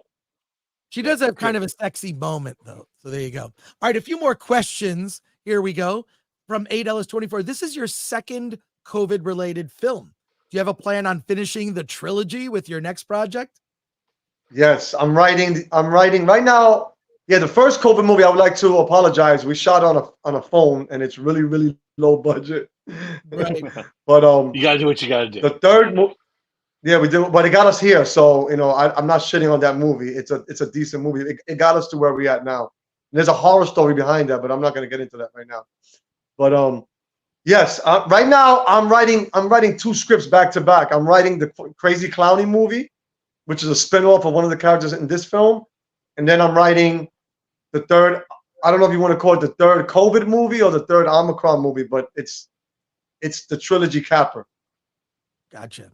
And then from Rumble, Caveat Ties supporter says, how did you go about gathering your crews, set builders, and props or such? It was little by little. Like I ran into one person, because you always got to find. I've been filming for years, so I already have cinematographers and sound guys that I know. But the way this went was. It's weird when you're on a movie set. Everything just kind of happens. Like you meet one guy and he goes, "Oh, I know this DP," and you meet another guy. "Oh, I got the sound guy." And the first DP we had, because we had 3 DPs. The first guy, he found me on Craigslist, and he's like, "Oh, I love the COVID Killer movie. I think we could do so much more. Let me come on set. I'll work for $100 a day." So we got this guy, but then like. He stopped eating like 9 days into shooting. He decided he didn't want to eat anymore. He wanted to fast. So he went crazy and we had to get a new DP. We had to fly somebody down that somebody knew. That guy came temporarily for 3 days. Then we got another guy, Brad Reed, who finished the movie. And then we lost a sound guy. So, during the answer to the question is I don't know. It was chaotic. It was like one thing after another. Some guys we got from Craigslist. Some guys we got from people that knew people that knew people. it was really nuts. If I made a behind the scenes story, it would be amazing. And then a last question here from Rumble. Adelis24 asks, what was it like casting and working with the legendary scream queen Felissa Rose of Sleepaway Camp fame? Was her horror film experience a benefit to your filmmaking? Yeah, yes, absolutely. Felissa Rose is amazing. Like there's actors where you have to tell them what to do, or you got to tell them your vision. And then there's actors that they read it and they already know. And all I have to do is yell action. And she's one of those actors where she knew the character. Like, she already knew of the humor, because her character is very sarcastic. And she's kind of a bitch. She's evil. And she came on set and she just played the part perfect. Like, and we got along because we're both from New York. So we both have that New York, I guess, swagger. So we got to work together. I love working with Felissa. It's a swagger, all right. Hey, Jeff, thank you so much for joining us on the show. Congratulations on the Omicron Killer. It is out on video on demand today. Is that right? No, not at all. No, it's not. It just left the theaters. We went select movie theaters. Oh. It doesn't come on. I don't even know when it's going to be video on demand. They didn't give us a release date yet. All right. Well, I know it'll be on video on demand eventually. Eventually. So thanks for joining us on the show. We appreciate it. Have a great rest of your day. Thank you for having me. Thank you. Thank you for having me. Later. Awesome. Cool. That was great. Yes. Alan, you're huge. I am massive. You are huge. Yeah. Let's see if we have any final comments here. I was just saying we have a review for it coming up at noon Pacific. 7 out of 10 from Terry Sherwood. Awesome. So, definitely all right. Well, that's going to wrap it up for us today. A few final reminders. This is interesting. From Z, LAPD put out an alert that Hamas supporters are planning on stopping the Oscars from happening. I think every major event has been disrupted. We're living in a weird time. You know what? It'll be a very different watch party if that happens. Yeah. Well, good thing we're starting an hour early. Right. So a couple things. Alan will be in Austin, Texas all weekend at South by Southwest. If you are in Austin, Texas, look for Alan. He will be the tallest Asian in Texas, technically. And most likely I'll be at the Draft House in South Lamar. So there you go. And then we'll get Alan's full report from South by next week. He's going to tell us about Monkey Man and a lot of other movies that he saw. We'll get that next Wednesday. Sunday is our watch party for the Oscars. We're going to be joined by Az from Heel versus Babyface, Gary from Nerdrotic, Kira Lynn, Sari from Hollywood First Look. They're both from Hollywood First Look. Alan will be there. Dante, Verbal Riot Show. Paulie from Latino Slant. It's going to be crazy. So join us at that our Oscars party, Oscars watch party. It's a lot of fun. You just watch the Oscars, just have us on your iPad. So we'll laugh along with you. So there you go. Yeah. And fingers crossed we'll be fingers crossed we'll have the TV in the background. Wait, what?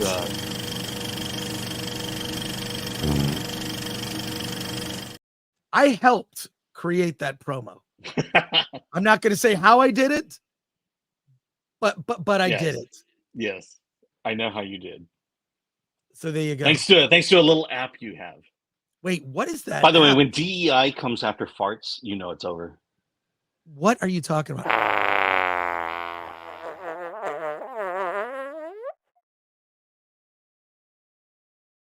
Why is there a laser dot going? I don't know. I don't understand that part. The title of that clip, which we will never show again, by the way, it's called DEI Sniper. I have no idea. Look, we try to what? We try to show like new clips. We recycle some, but after a while, we just kind of retire them and delete them. But yeah. All right. So join us on Sunday. I'm probably gonna go right back to bed. This is where I'm at. But I want to say thank you to our mod today, Lord Thoth. Thank you. Thank you to Ms. P. Coffee and Glenn Brown, our producer. And want to try to get Jeremy Johns for the watch party, says Bush and Mew Cat for 2. Sure. No, I already have the lineup. And Okay. Jeremy Johns, Sorry, Jeremy. I have never seen. I watch Jeremy Johns. I like his reviews. They're like 5 minutes. You're in, you're out, and he's funny, and he also actually has very good insights. But I've never seen him on a live stream. I've never seen him outside his own channel. Well, I mean, look, we've been planning this for months. I'm just going to toss the plan away completely and come up with a completely new plan at the last minute. Because why the hell not? Yeah. No, I like Jeremy Johns. I've met him in real life. He's a good guy. He's cool. I just think that we already have the people set. We all know each other. We've all done this before. We did a Golden Globes watch party. We did an Oscar party last year with the same people.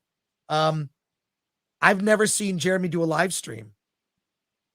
That's not true. When he would do John Campia's show years ago. So yeah, no, I have. Okay. I mean, I don't have his info. I guess I could DM him on Twitter. I don't know. Next time. Most people I've asked, because I asked other people to join who've never done it before. They're like, well, I'm watching the Oscars. I don't want to do a watch party. So the people I've asked are all people that like don't care about the Oscars, which actually makes it more fun. Yeah. Thank you, Bush and Rio Cat. I appreciate it. And I like Jeremy Johns. Good guy. Lol, sorry. It's not my show. Sorry. No, don't worry about it, man. I like that suggestion. We should do? Let's get Jeremy on Versus. Oh, there you go. I think get Jeremy on Versus. Then you kind of see if we vibe. And then like we'll do a watch party. But don't be sorry. That's, I'm just like, I'm always like, what? You know what we forgot to do? What? We forgot to do our picks. Yeah, we didn't do them. Well, you know what we're going to do for the first hour of the show? We're going to do our picks. Okay. Now, are you going to have the Oscars? Let's look.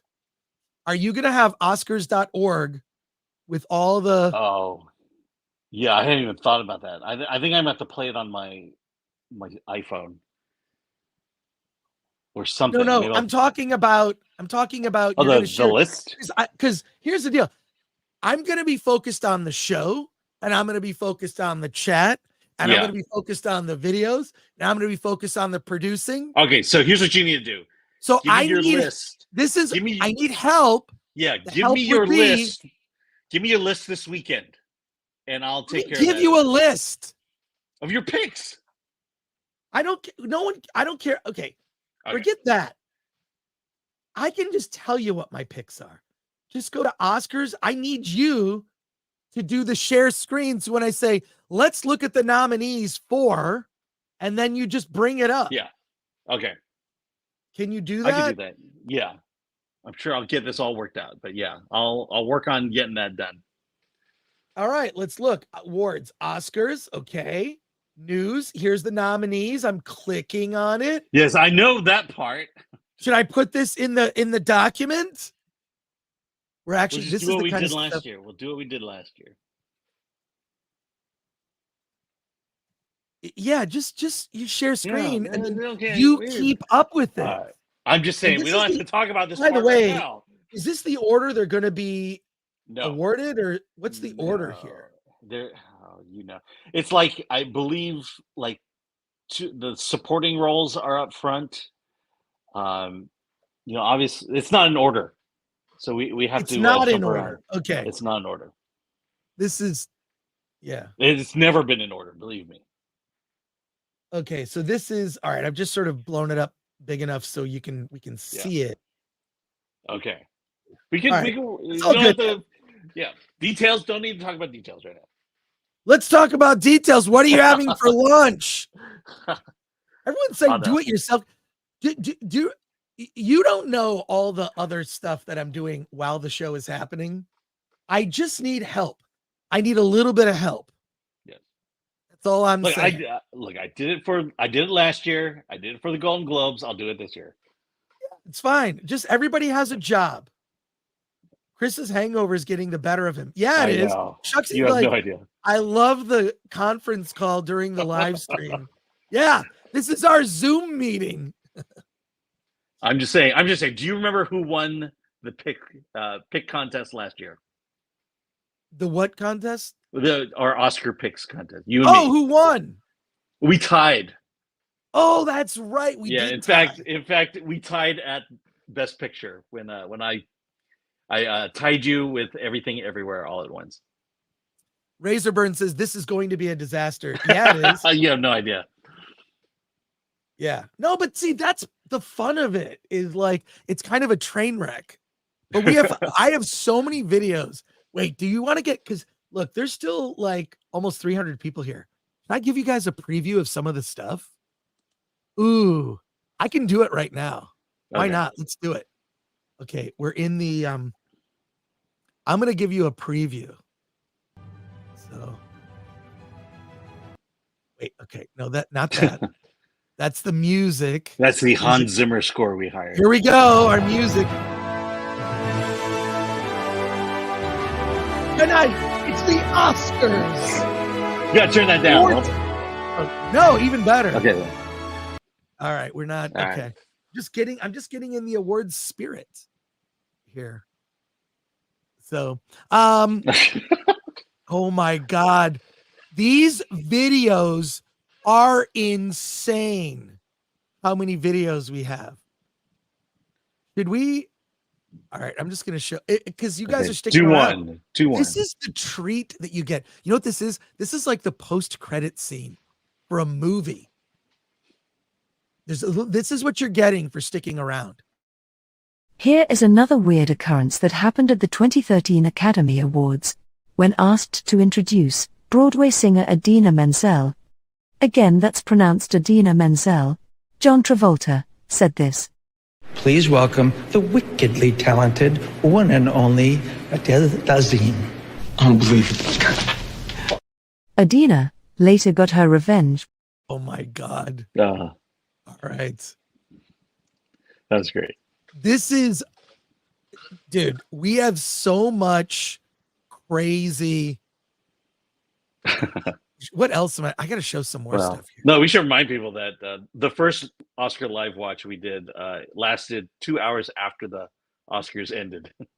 Yes. Let's just, all right, check. Imagine going way back in time, where women are objectified and men are all misogynists. The year is 2023. You have entered a place called Barbie Land, and the Oscars are now the Barbies. Created by self-proclaimed snubbed women and brought to you by Summer's Day X Hootie Wash. Our first category, the best all-time speeches ever made. The nominees are Martin Luther King Jr. for his I've Got a Dream speech. I have a dream, my poor little children. John F. Kennedy for his Ask Not What Your Country Can Do For You speech. Ask not what your country can do for you. Greta Gerwig's empowering women by telling them they're pathetic victims and putting men in their place speech. Now see here, you idiots, it's all your fault. Because if you hadn't, And the Barbie goes to Greta Gerwig for her confusing diatribe celebrated as genius by everyone who's never gone to see a shrink. Yes, people are crying. Some are just incredulous. Confused? Disoriented? Does your Empress have no clothes? You have entered the Barbie zone.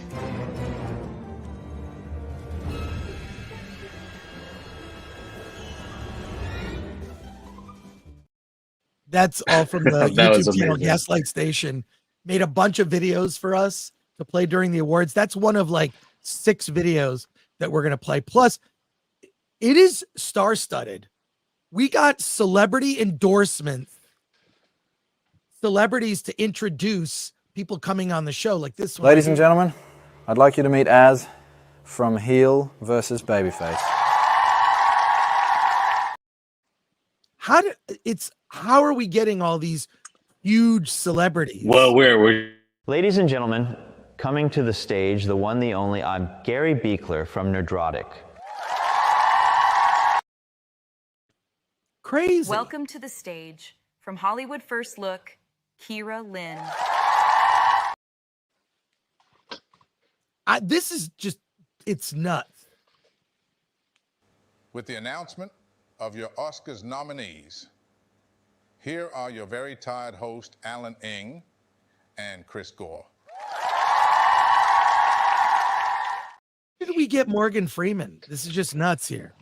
Anyways, yeah, we'll be playing a lot of weird videos during the show because what do we want to entertain people.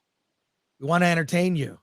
Unlike the Oscars, I don't know if the Oscars is going to be entertaining at all, but we have a bunch of these clips from past Oscar events, which I'm really excited about. Like when the Oscars was, you know, it was different.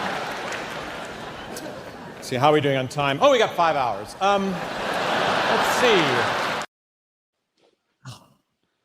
That was a good one. I am not a fan of Jimmy Kimmel. I'm just not a fan.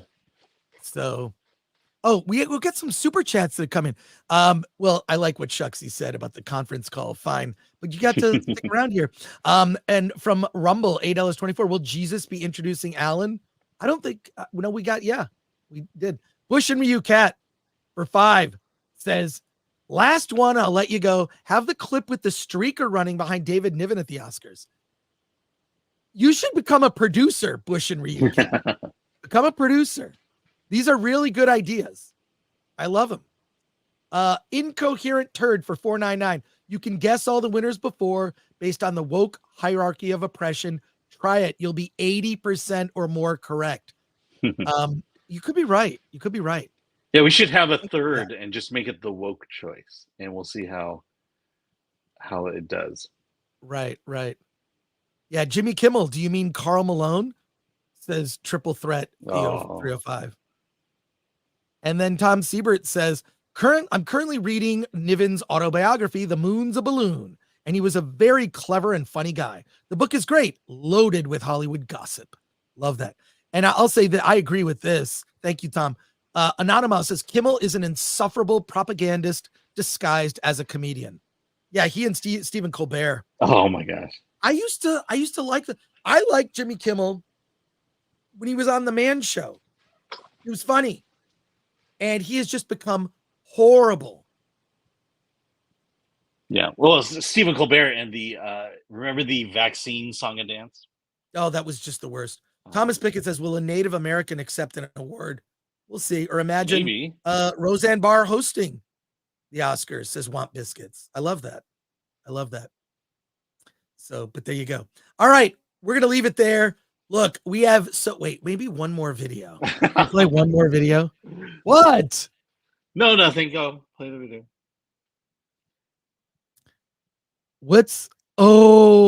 Imagine you've entered a new era in movie making and awards, where up is down, inclusion is exclusion, diversity isn't, and best has little to do with what delivers the highest caliber of entertainment. Is this Orwellian newspeak, or just the results of a modern culture war initiated by self-loathing, underrepresented whiners with a vendetta? We'll let you know after you fill out the identity form the Ministry of Woke just emailed you.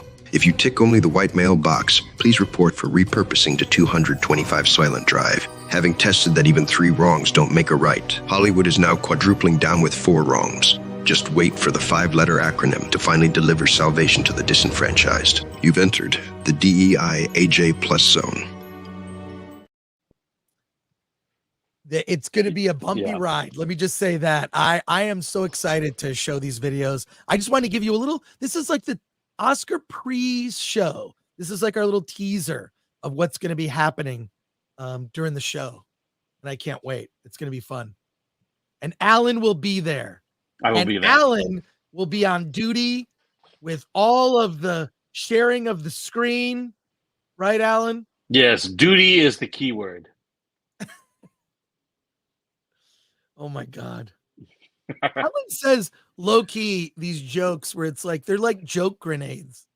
He throws them out and then you count to 3 and then it's like, oh, I got that joke now. Yeah, it gets me in trouble on other live streams.